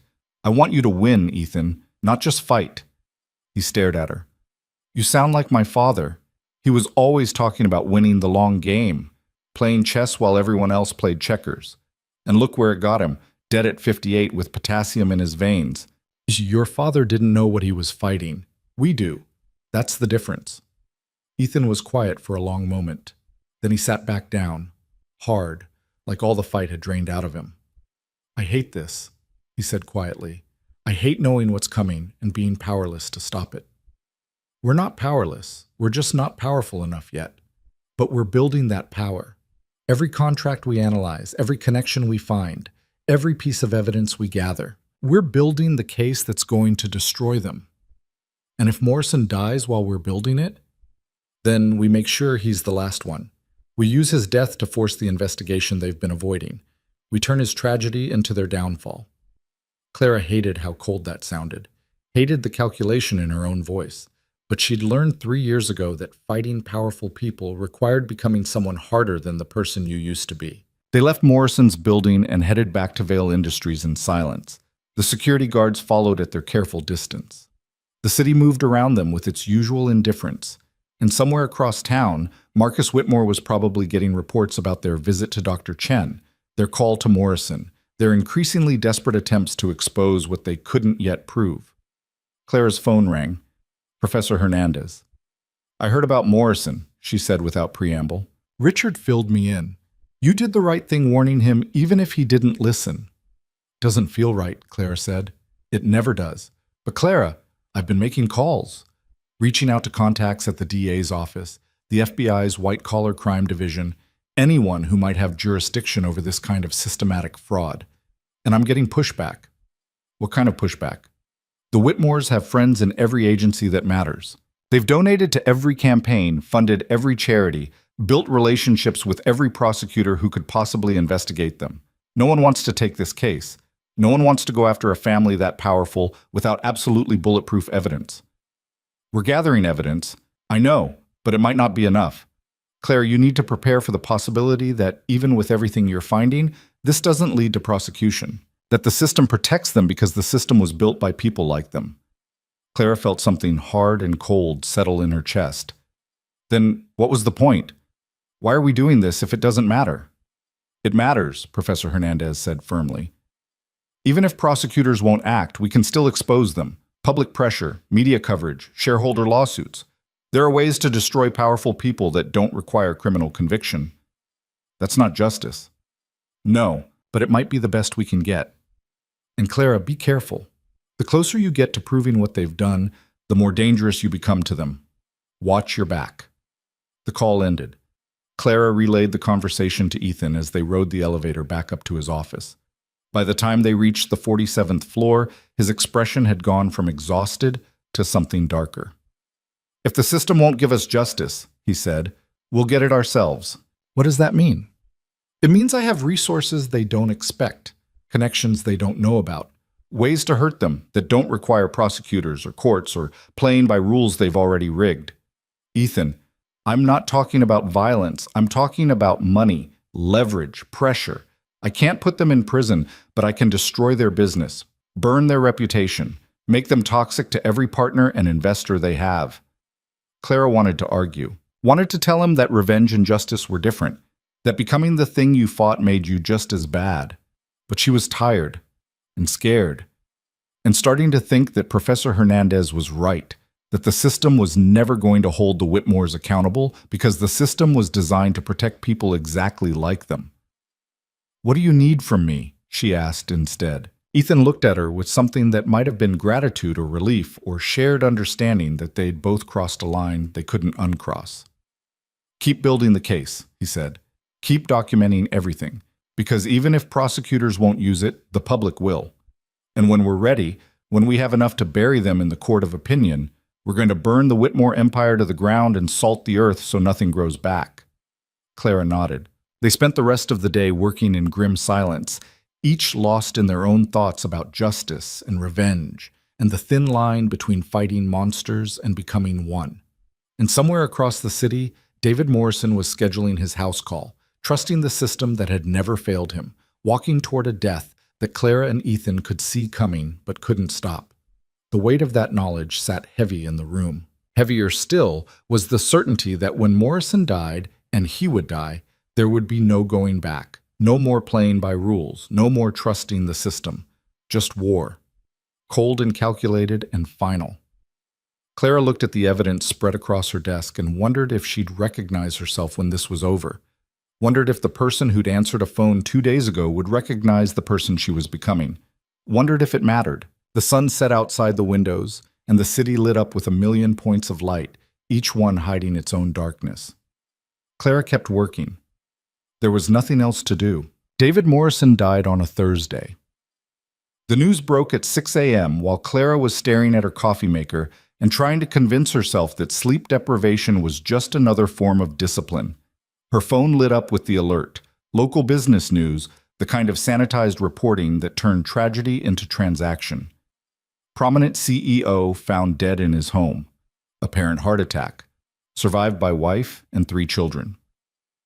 Whitmore Industries released a statement expressing profound sorrow. Clara's hand started shaking so badly she had to set down her mug before she dropped it. She called Ethan. He answered on the first ring, voice raw like he'd been awake for days. "You saw," he said. Not a question. "Yeah. We could have stopped this." "No, we couldn't. He wouldn't listen. The system wouldn't help. We did everything." "It wasn't enough." Ethan's voice cracked. "We warned him. We gave him evidence. And he's still dead because we weren't convincing enough, weren't fast enough, weren't—" "Stop." Clara surprised herself with the firmness in her voice. Morrison made his choice. He chose to trust the wrong people. That's on him, not us. That's cold. That's survival. If we fall apart every time the Whitmores win, we'll never make it to the end of this.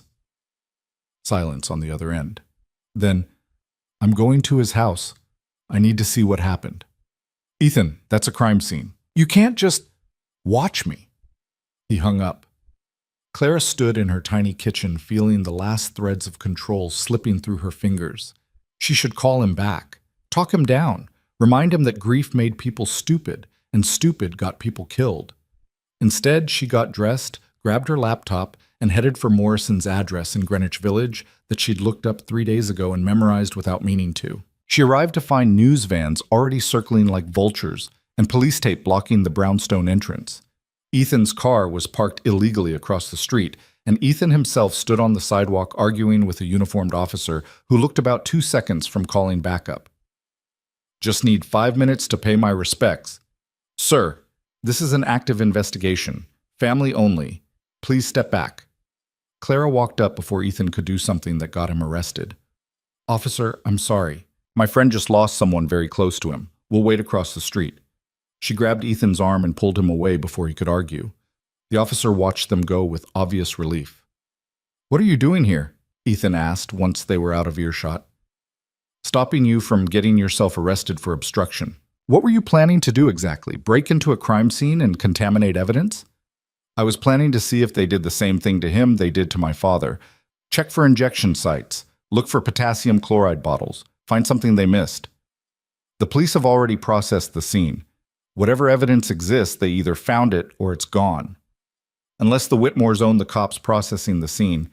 Unless this gets ruled natural causes just like all the others. Unless, Ethan, Clara made him look at her. I know you're angry. I'm angry too. But we can't help Morrison now. What we can do is make sure the pattern is undeniable.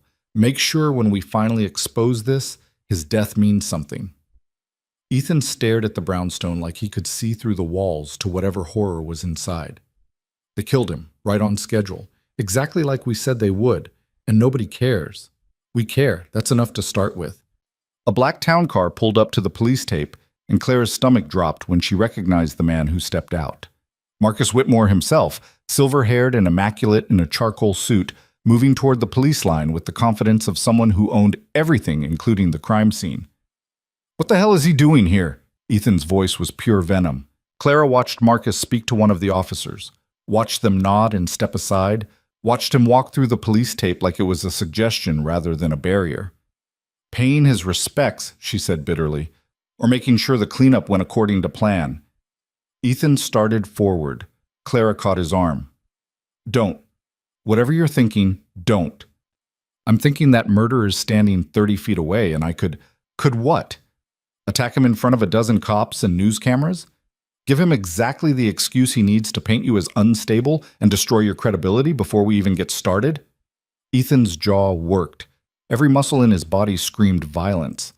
But he stayed put. They watched Marcus emerge 10 minutes later, speak briefly to a detective who nodded at whatever he said, then climb back into his car and disappear into morning traffic. He's checking his work, Ethan said quietly, making sure Morrison died the right way, covering his tracks. Clara pulled out her phone and called Richard. We need Morrison's autopsy report the second it's available, and we need to know who's doing the autopsy, whether they're independent or connected to the Whitmores. Already on it, Richard said. He sounded as exhausted as Clara felt. Margaret's pulling strings at the ME's office. But Clara, even if we get the report and it shows elevated potassium, that's just one more data point. We still can't prove causation. Then we find someone who can. Sarah Kim mentioned there were others, people who worked at that medical practice who might know something. We start making calls, offering immunity, finding the weak link. The weak link will deny everything, or disappear, or end up like Morrison. So we protect them better than we protected Morrison. How? Clara didn't have an answer for that. She hung up and looked at Ethan, who was still staring at the brownstone like he could burn it down with his eyes alone. We need to get you somewhere safe, she said. Somewhere the Whitmores can't find you or Sophie. This is going to escalate now. They've killed again, they know we're on to them, and they're going to start eliminating threats. I'm not hiding. I'm not asking you to hide. I'm asking you to be strategic. If something happens to you, who fights for your father? Who protects Sophie? Who finishes this? That got through. Ethan finally looked away from the crime scene. Sophie's already with my sister upstate, he said quietly. I sent her yesterday. Told her it was a surprise visit, but really it's because I'm terrified every second she's anywhere near the city. Good, that's good. Is it? Because I'm lying to my daughter about why she can't come home. Lying about why there are men following us everywhere. Lying about whether her father's going to survive whatever war he just started. Clara didn't have comfort to offer, didn't have reassurance. All she had was the same fear and the same determination to see this through. Her phone rang again. Unknown number. She was getting tired of unknown numbers. Clara Bennett, she answered. You need to stop. A woman's voice. Young, scared. You need to stop investigating and go back to your life before it's too late. Who is this? Someone who's trying to save you. The Whitmores know about every move you've made. They know about Professor Hernandez. They know about Sarah Kim. They know you went to Morrison, and they're done tolerating threats. Clara's blood went cold. How do you know about Sarah Kim? Because I work at the practice. I'm Sarah's assistant, and she's missing. She didn't come to work yesterday, didn't answer her phone. Her apartment door was open, and her place looked like someone left in a hurry or was taken. Taken where? I don't know, but her computer was gone, her files were gone. Everything that could connect her to the Whitmores was cleaned out. Either she ran or they grabbed her. We need to file a missing persons report. And tell them what? That a woman who called you anonymously about potential medical fraud has disappeared? The police won't care. Or worse, they'll tell the Whitmores, and whoever's left who knows anything will disappear too. Clara closed her eyes. What's your name? I'm not telling you that. I'm not ending up like Sarah. I'm calling because she was my friend and because what they're doing is wrong. But I'm not dying for it. Then help us. Tell us what you know. Give us something we can use to... I don't know anything. Sarah was the one who saw the billing codes, who understood what was happening. I just answered phones and scheduled appointments. But I know enough to be scared. And you should be too. The line went dead. Clara told Ethan what the assistant had said. Watched the color drain from his face.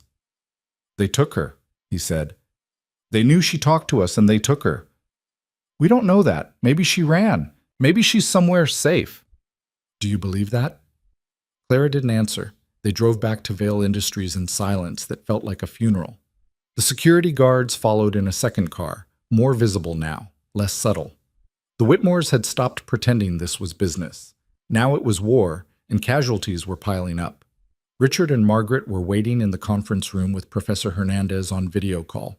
Everyone looked like they'd aged a decade overnight. Morrison's autopsy is scheduled for this afternoon, Margaret said.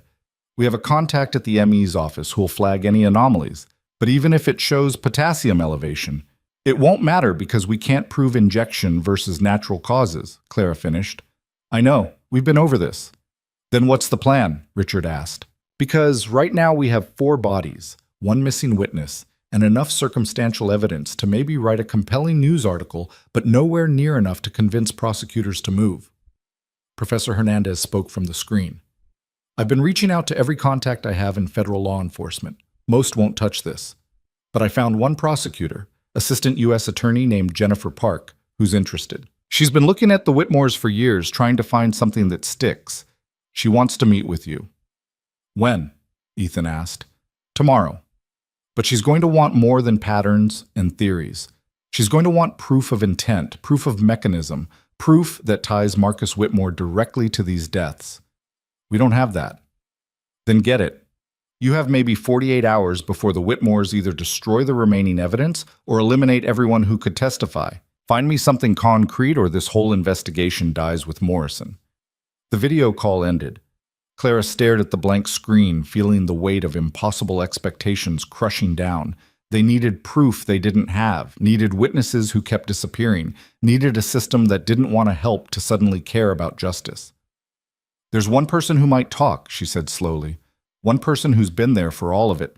Who knows exactly what the Whitmores have done because he helped them do it. Who? Ethan asked. Damien Whitmore. The room went very quiet. You want to approach Marcus Whitmore's son, Richard said carefully. The same person who destroyed your career, the same person who's probably been coordinating these murders, and convince him to flip on his family. He's the weak link, Clara said. Marcus is too careful, too controlled. But Damien? Damien's arrogant. Damien thinks he's untouchable, and arrogant people make mistakes.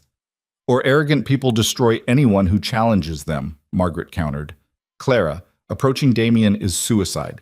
He'll either laugh in your face or tell his father, and you'll be the next one to disappear. Maybe.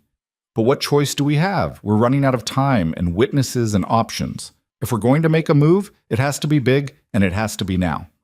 Ethan was watching her with an expression she couldn't read. What are you really after here? Justice or revenge? The question hit harder than Clara expected. Does it matter? She asked. It might. If you're doing this to punish the person who hurt you, that's one thing. If you're doing this to stop them from hurting anyone else, that's different. Clara thought about that. About 3 years of carrying Damien's betrayal like a stone. About every time she'd served food to people who looked through her and imagined it was Damien's face she was smiling at. About the moment she'd decided to stop hiding. Both, she said finally. I want justice for your father and Morrison and everyone else they've killed. And I want Damien to know what it feels like to lose everything because someone more powerful decided you didn't matter. That's honest, at least, Ethan said. Okay, how do we do this? We set a trap. We make Damien think he's winning. We give him a target he can't resist, and we record every word he says. What kind of target? Clara pulled out her phone and opened her contacts to a number she'd deleted and restored a dozen times. Professor Hernandez's secretary, who used to work for the Columbia Law Academic Board, who had access to sealed records from Clara's plagiarism investigation. We tell Damien we have proof he framed me, Clara said. Documentation that he falsified evidence, testimony that he lied to the board, everything he thought he buried. And we tell him if he doesn't give us what we want on his family, we go public with it. He'll never believe you have that, Margaret said. He will if we make it convincing enough. If we leak just enough detail that he thinks it's real. Damien's smart, but he's also paranoid. He spent 3 years making sure no one could prove what he did to me. If he thinks that's falling apart, he'll panic. And panicked people make mistakes, Richard said slowly. But Clara, even if this works, even if Damien incriminates himself or his father, we'd be using evidence we don't actually have. That's fraud. That's a crime. It's a bluff. There's no crime in making someone think you know more than you do. There is if you use it for extortion. We're not extorting. We're investigating. Big difference. Margaret shook her head. This is a terrible idea. Too many ways it goes wrong. Too much risk. Everything about this case is risk, Clara shot back. The difference is whether we take calculated risks or just wait for the Whitmores to pick us off one by one. Ethan stood and walked to the windows. Outside, Manhattan was doing its Thursday afternoon thing. Millions of people living their lives, unaware that a few floors above them, someone was planning to burn down one of the city's most powerful families. Do it, he said without turning around. Set the trap. Make Damien think he is exposed. And Clara, if this goes wrong, if he comes after you instead of falling for it, I know the risks. I don't think you do. I don't think any of us do. But we're past the point of backing out now. Clara spent the next 6 hours crafting the most dangerous email she'd ever written. Every word had to be perfect. Threatening enough to scare Damien, vague enough to be legally defensible, specific enough to be convincing. She ran it past Professor Hernandez 3 times, past Richard twice, and past her own conscience more times than she could count. By midnight, it was ready. The subject line read, "We need to talk about Columbia." The body was simple. Damien, I have documentation from the academic board investigation 3 years ago, records that were supposed to be sealed, evidence that shows you falsified materials and provided false testimony. I'm willing to keep this quiet in exchange for a conversation. Meet me tomorrow night at the address below. Come alone. If you don't show, everything goes to the New York Times on Saturday. Clara attached a single document, just the first page of what looked like an official investigation report, carefully edited to show damning evidence while cutting off before any details that could prove it was fake. Last chance to back out, Richard said. He was the only one still in the office with her, everyone else having gone home to whatever counted as sleep these days. I'm not backing out. You know there's a good chance this gets you killed. There's a good chance I get killed whether I send this or not. At least this way I'm choosing the battlefield. Clara hit send before she could change her mind. The email disappeared into the void. Somewhere across the city, it would land in Damian Whitmore's inbox. Would sit there waiting for him to wake up and read it and decide whether to fall for the bait or call her bluff. Everything depended on how well she knew him, how well she understood his arrogance, his paranoia, his need to control everything around him. She'd spent 3 years studying the man who destroyed her. Now she'd find out if she'd learned enough to destroy him back. Clara went home and didn't sleep. Sat at her kitchen table watching the clock tick toward dawn and wondering if she'd just written her own death warrant in the form of an email. Her phone buzzed at 4 a.m. Unknown number. Of course, she answered. Hello? You're either very brave or very stupid. Damian's voice, smoother than she remembered, but with an edge underneath that suggested she'd hit a nerve. I'm guessing stupid. I'm guessing scared, Clara said. Which is why you're calling at 4 in the morning instead of ignoring my email. You don't have anything. You're bluffing. Then ignore me. Don't show up tomorrow. Let me send what I have to the press and we'll see if I'm bluffing. Silence on the other end. Clara could practically hear him calculating, weighing options, trying to figure out if she was serious. What do you want? He asked finally. I told you, a conversation. About what? About your family's business practices. About some contracts I've been reviewing. About some deaths that seem very convenient. Another silence. Longer this time. You're working with Ethan Vale, Damian said. Not a question. I'm working on my own behalf. Vale's just a client. Bullshit. You think I don't know what you've been doing? Who you've been talking to? You're building a case against my family and using some forged documents about Columbia's leverage. If they're forged, prove it. Show up tomorrow and prove I'm lying. Or I could tell my father and let him handle this. You could. But then Marcus would know you're still vulnerable 3 years later. Would know you didn't bury the Columbia situation as well as you claimed. Would know his perfect son has a weakness that could destroy him. Clara was gambling everything on understanding Damian's relationship with his father, on knowing that Marcus demanded perfection and punished failure, on betting that Damian would rather handle this himself than admit he'd left loose ends. Where and when? Damian asked. Clara gave him the address. A coffee shop in Brooklyn she'd scouted days ago, public enough to be safe, quiet enough to have a conversation, with security cameras she'd already confirmed were working. Tomorrow night, 9 p.m. Come alone, or I walk and everything goes public. I'll be there. And Clara, if you're lying, if this is some kind of setup, you won't live long enough to regret it. He hung up. Clara sat in the darkness of her kitchen, shaking, feeling like she'd just lit a fuse without knowing how long it was or what it was connected to. She called Ethan. He took the bait, she said when he answered. Tomorrow night, 9 p.m. I'm coming with you. He said, come alone. I don't care what he said. You're not meeting that psychopath without backup. If he sees you, he'll know it's a setup. He'll walk. We'll lose our chance. Then I'll stay out of sight. But Clara, I'm not letting you do this alone. We're past that now. She wanted to argue, wanted to maintain some illusion of independence, of control, of being the one making decisions. But the truth was she was terrified. And having Ethan there, even hidden, even at a distance, made the terror slightly more bearable. Okay, she said quietly, but you stay hidden until I signal otherwise. This only works if Damian thinks he's in control. Understood. Clara? Yeah? Thank you for doing this, for risking yourself, for giving a damn about my father and Morrison and everyone else when you could have just walked away. I couldn't walk away. Not from this. Why not? Clara thought about that, about 3 years of invisibility, about the moment she'd answered a phone and felt herself wake up, about every choice that had led her to planning a dangerous meeting with the man who'd destroyed her life. Because some things matter more than safety, she said finally.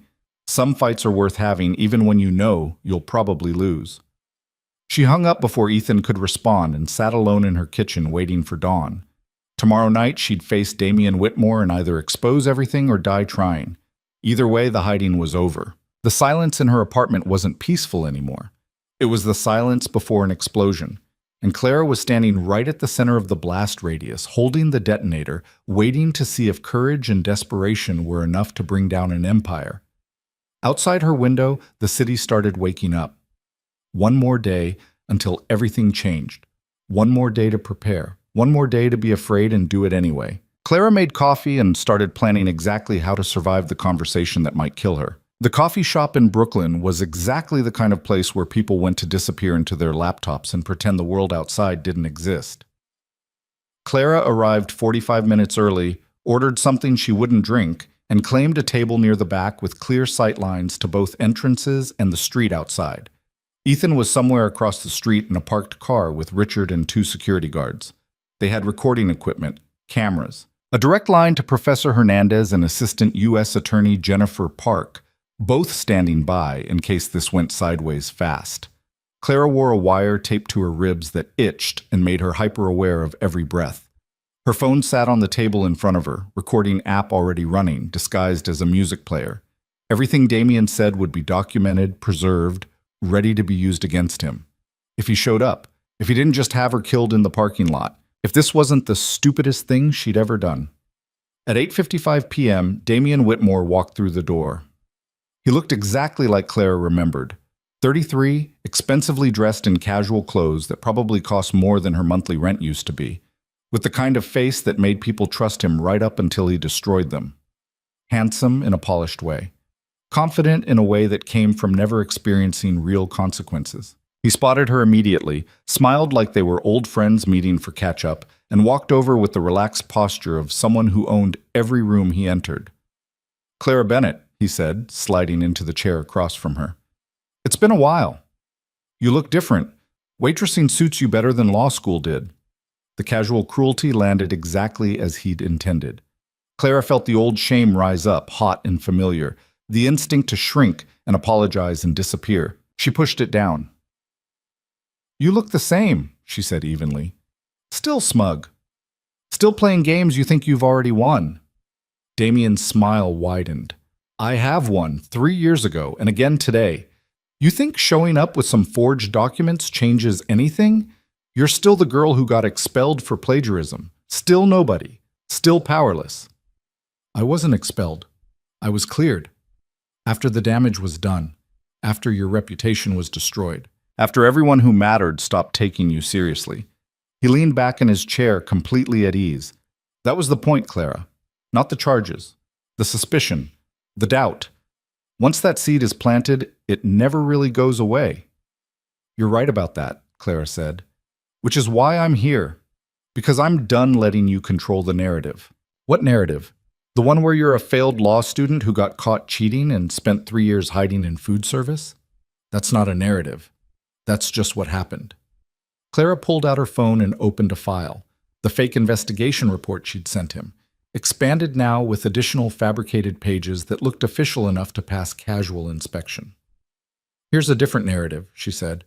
"The one where you falsified evidence, where you planted materials in my work and then reported me for using them, where you lied to the academic board because you needed me out of the way."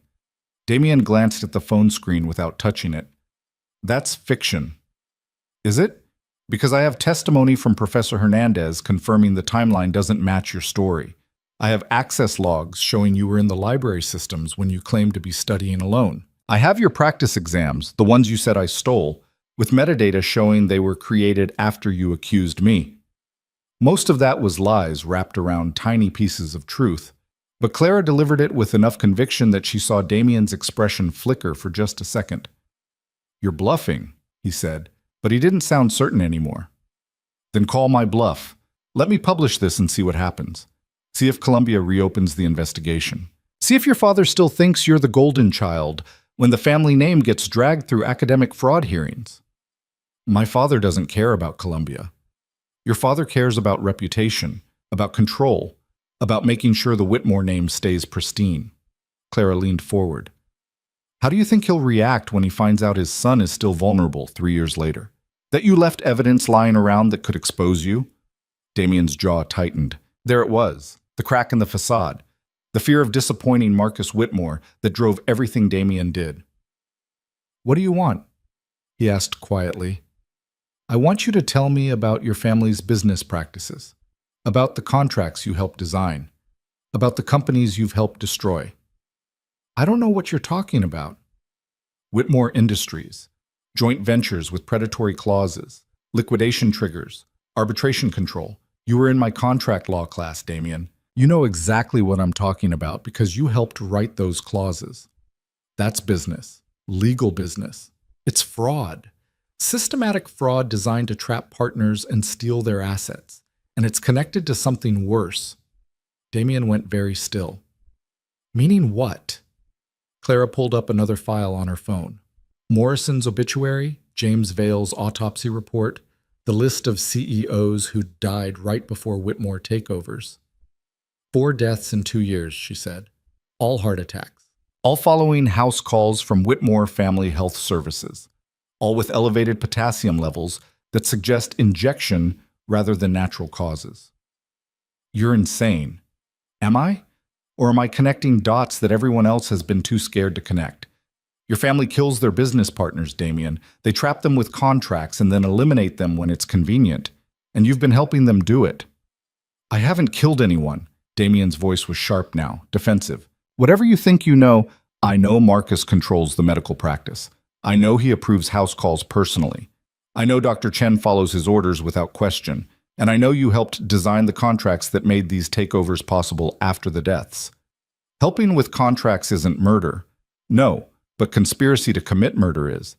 And if you knew what those contracts were for, if you knew people were going to die to make those deals work, you're complicit." Damien stood abruptly. "This conversation is over. You have nothing. No proof, no witnesses, just paranoid theories and forged documents. Publish whatever you want. No one will care." "Sarah Kim will care," Clara said. "She's ready to testify about the billing codes, about the pattern of house calls and deaths, about Marcus's personal involvement." That was a lie. Sarah Kim was still missing, but Clara needed to push harder, needed to make Damien panic enough to give her something real. "Sarah Kim is irrelevant," Damien said, but something in his eyes suggested otherwise. "Is she? Is that why she disappeared the day after talking to us? Because she's irrelevant?" Damien started toward the door. Clara's heart hammered. She was losing him. Losing the one chance to get him on record saying something incriminating. "Your father killed Ethan Vale's father," she said loudly. Loud enough that other people in the coffee shop looked over. "James Vale, 2 years ago. House call from Dr. Chen, potassium injection, and you knew about it." Damien spun back. "Lower your voice." "Why? Afraid someone might hear? Afraid the truth might actually matter?" He moved back to the table, leaning down close enough that Clara could see the rage barely contained behind his perfect facade. "You want the truth?" he said quietly. "Fine. Here's the truth.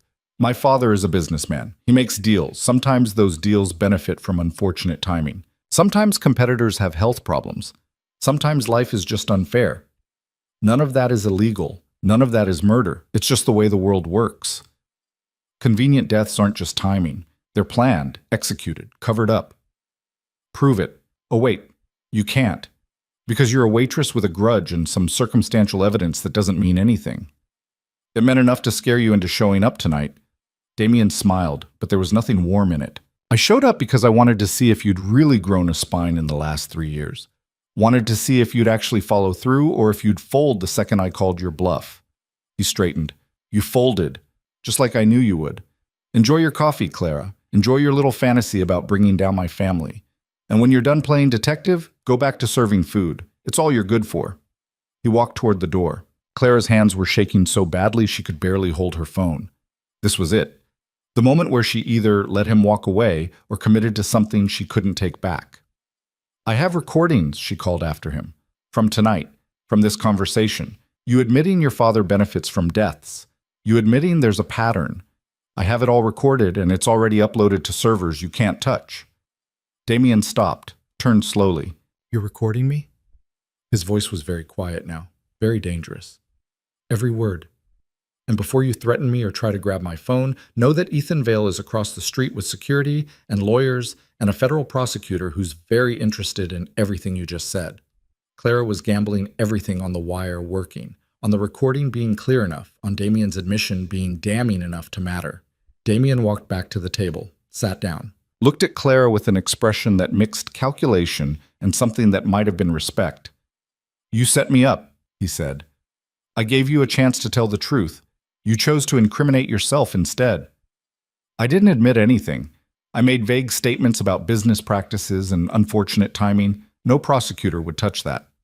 Maybe not by itself, but combined with the autopsy reports, the billing codes, the contract patterns, the witness testimony we're gathering, it's enough to start an investigation, enough to get warrants, enough to make your father's life very difficult." Damien was quiet for a long moment. When he spoke again, his voice had lost its mocking edge. "You really think you can take us down? You think one recording and some medical records will destroy the Whitmore family? I think 4 bodies and a pattern of systematic fraud is enough to start. And I think once prosecutors start digging, they'll find things even I haven't found yet. Because people like your father don't commit just one kind of crime. They commit dozens. And once the investigation starts, it doesn't stop until everything's exposed. My father has resources you can't imagine. Lawyers, connections, enough money to make this disappear and you along with it." "Then why are you still sitting here? Why not just leave and let Daddy make it all go away?" Damien looked at her with something that might have been weariness. "Because maybe I'm tired too. Maybe watching him destroy people for profit gets old after a while. Maybe there's a part of me that knows this has to end eventually." Clara felt her breath catch. "Are you saying you'll testify?" "I'm saying I'll think about it. I'm saying that if prosecutors offer immunity, if they guarantee protection, if they make it worth my while, I might tell them what I know." "What do you know?" "Everything." Damien's voice was flat. "I know which CEOs were targeted and why. I know how Dr. Chen administered the potassium. I know where Marcus keeps the documentation proving premeditation. I know all of it because he made me part of it. Said I needed to learn the family business. Said getting my hands dirty was the only way to earn real power." Clara's heart was pounding. "Tell me. Right now. Give me something I can use." "Not here. Not like this. If I'm going to burn my family to the ground, I do it properly, with lawyers, with deals, with guarantees that I don't end up in prison or dead. You helped kill people. You don't get to walk away clean." "Then I don't walk away at all. Your choice, Clara. Use me as a witness and maybe get what you want, or throw me in prison alongside my father and lose the only person who can prove what really happened." Clara wanted to scream, wanted to tell him he didn't deserve immunity, didn't deserve protection, didn't deserve anything but consequences. But she also knew he was right. Without his testimony, they had patterns and suspicions. With it, they had proof. "I'll talk to the prosecutor," she said finally. "But Damien, if you're lying, if this is just another game, it's not a game anymore. It stopped being a game when Morrison died, and I realized I was complicit in murder." He stood again, slower this time.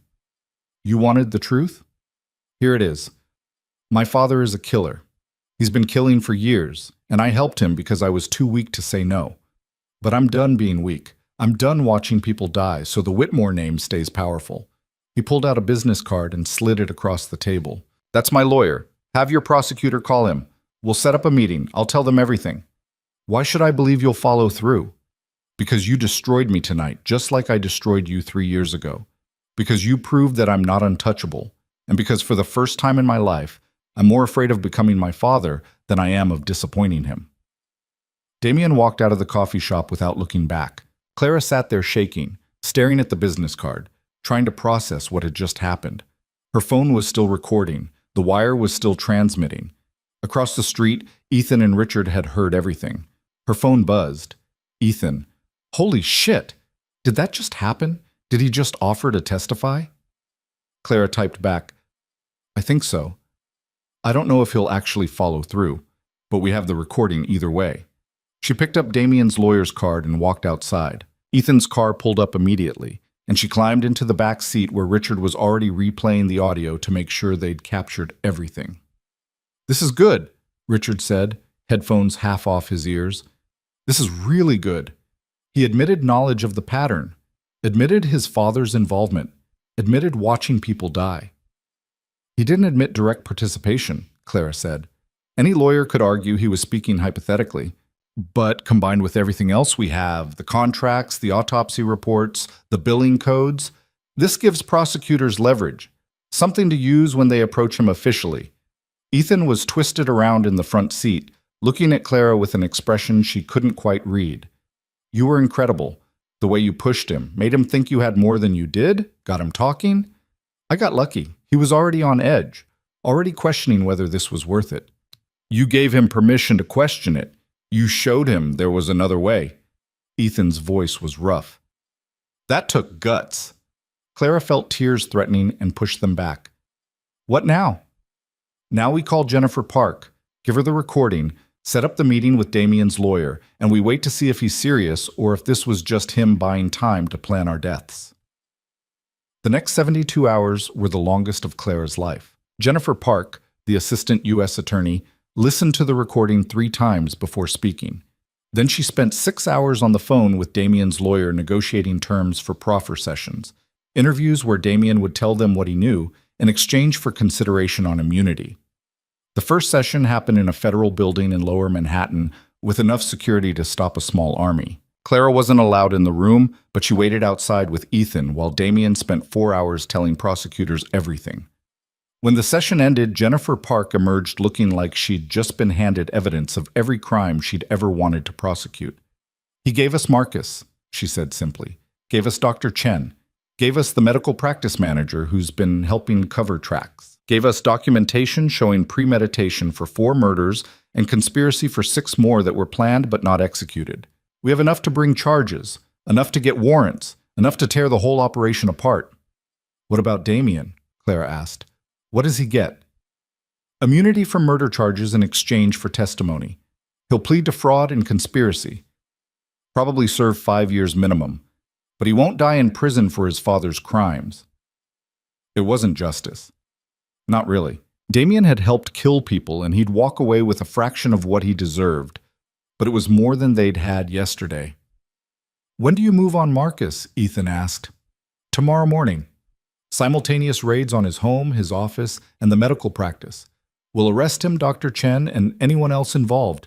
After that, it's a matter of building the case for trial. He'll fight, Clara said. He has resources, and we have his son's testimony, documented evidence, and a pattern that spans years. Marcus Whitmore is good, but he's not good enough to beat this.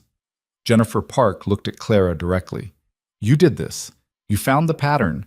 You pushed until something broke. This case happens because you refused to stay quiet. Clara didn't feel like a hero. She felt exhausted and scared and uncertain whether any of this would actually stick once Marcus Whitmore's lawyers got involved. But she nodded anyway.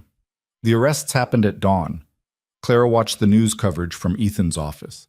Marcus Whitmore led out of his brownstone in handcuffs, Dr. Patricia Chen taken from the medical practice, 5 other people whose names Clara didn't recognize, all rounded up in coordinated raids. The reporters were calling it the biggest white-collar crime bust in years. Federal prosecutors were calling it justice. Clara called it incomplete. Sarah Kim was still missing. Morrison was still dead. James Vale was still dead. Justice that came after bodies piled up wasn't really justice. It was cleanup. But it was something. The trial took 8 months. Marcus Whitmore hired the best lawyers money could buy and fought every charge with the ferocity of someone who'd never faced consequences before and couldn't conceive of facing them now. His defense team attacked Damien's credibility, questioned the autopsy evidence, argued that business practices couldn't be criminalized just because they seemed aggressive. But the prosecution had Damien's testimony, had the billing records, had the contracts with their hidden traps, had the pattern of deaths that couldn't be explained as coincidence, had Dr. Chen's eventual confession after she realized Marcus was going to throw her under the bus to save himself. The jury deliberated for 3 days before returning guilty verdicts on 4 counts of first-degree murder, 17 counts of fraud, and conspiracy charges that carried life sentences. Marcus Whitmore was 73 years old. He'd die in prison. Clara was in the courtroom when the verdict was read, sat in the back row with Ethan beside her and watched a man who'd thought himself untouchable learn what consequences felt like. She didn't feel triumph, didn't feel vindication. Just a hollow sort of relief that it was finally over. Outside the courthouse, reporters tried to get statements. Clara pushed past them to where Ethan was waiting with a car. "You okay?" he asked as they drove away. "I don't know. Are you?" "My father's still dead. Morrison's still dead. Damien gets 5 years for helping murder people. Sarah Kim was found 3 weeks ago, alive but traumatized, hiding in Pennsylvania because she was too scared to come forward. So no, I'm not okay. But I'm something. Maybe that's enough." They rode in silence for a while. "What are you going to do now?" Ethan asked eventually. Clara had been thinking about that question for months. About who she was after the hiding stopped. About what came next for a woman who'd spent 3 years serving food and 6 months taking down a criminal empire. "I don't know," she said honestly. "I got my law license reinstated last month. Professor Hernandez recommended me to a firm that handles corporate fraud cases. They offered me a position." "You going to take it?" "Maybe. Probably. It feels like the right thing to do. Use what I learned fighting the Whitmores to help other people avoid the same traps." "That's good. That's really good." Clara looked at him. "What about you? What happens to Vail Industries now?" "We rebuild. We survive. We make sure Sophie inherits something worth having." Ethan paused. "And I was hoping you'd help with that. Not as a lawyer, as a consultant. Someone who can review our contracts, spot the traps before we walk into them, make sure we never end up in this position again." "You want to hire me?" "I want to work with you. There's a difference. You saved my company, saved my daughter's future, avenged my father.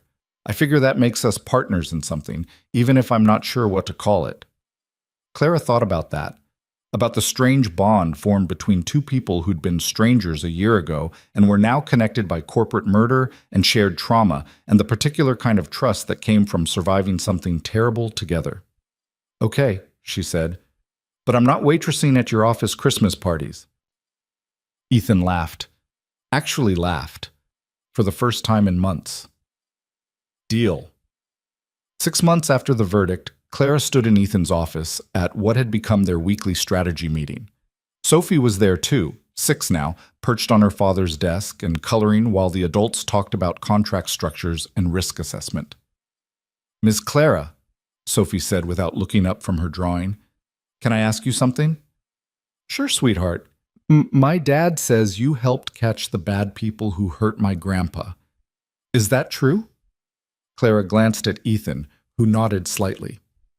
"Yeah," Clara said. "That's true." "Were you scared?" "Very scared." "But you did it anyway." "Yeah." Sophie looked up from her coloring, studying Clara with the serious expression of a child trying to understand the adult world. "Why?" Clara crouched down so she was eye level with Sophie. "Because some things are worth being scared for. Like making sure bad people can't hurt anyone else. Like helping people who can't help themselves. Like doing the right thing even when it's hard. My dad says you're brave. Your dad's generous. I was just stubborn. What's the difference?" Clara smiled. "Brave people aren't scared. Stubborn people are scared but do it anyway. I'm definitely the second kind." Sophie considered this. Then she went back to her coloring like that settled some important philosophical question. Ethan walked Clara out when the meeting ended, down to the lobby where she'd first arrived a year ago, wearing her only professional clothes and shaking with nerves. "Thank you," he said, "for everything. I know I've said it before, but you don't have to keep thanking me." "I do, though, because you changed everything, not just by saving the company or exposing the Whitmores. By showing Sophie that people fight for what's right, that justice matters even when it's hard, that—" He stopped, started again. "You showed me that too," he said quietly. "Showed me that hiding from grief doesn't work, that running from the past just means it catches up eventually, that sometimes you have to walk straight into the darkness to find your way out." Clara felt tears threatening and blinked them back. "You did the same for me. Gave me a reason to stop hiding, reminded me who I used to be, who I still could be." They stood in the lobby, two people who'd saved each other in ways that had nothing to do with contracts or criminals, everything to do with being seen and choosing to see back. "Have dinner with me," Ethan said suddenly. "Not a business dinner, not a strategy session, just dinner, because I'd like to know more about who you are when you're not fighting battles. Clara felt her heart skip. That's a terrible idea. We work together. We have a professional relationship. We survived something most people couldn't survive. We built something together. And I'd like to see what else we could build if we stopped treating this like it's only about business. What about Sophie? Sophie likes you. Actually likes you, not just tolerates you. Do you know how rare that is? She's met a dozen women I've tried to date in the last 2 years, and she hated all of them. You're the first person she's actually asked to come over for dinner herself. She did? Last week. Said she wanted you to see her room and her stuffed animals and her drawings. Said you seemed nice and she wants you around more. Clara's throat tightened. I don't want to complicate things. I don't want to risk what we've built by being honest about the fact that we care about each other, by admitting this stopped being just professional months ago. Ethan took a step closer. Clara, I'm not asking you to marry me. I'm asking you to have dinner. See what happens. Stop being so scared of good things that you reject them before they even start. Clara thought about that.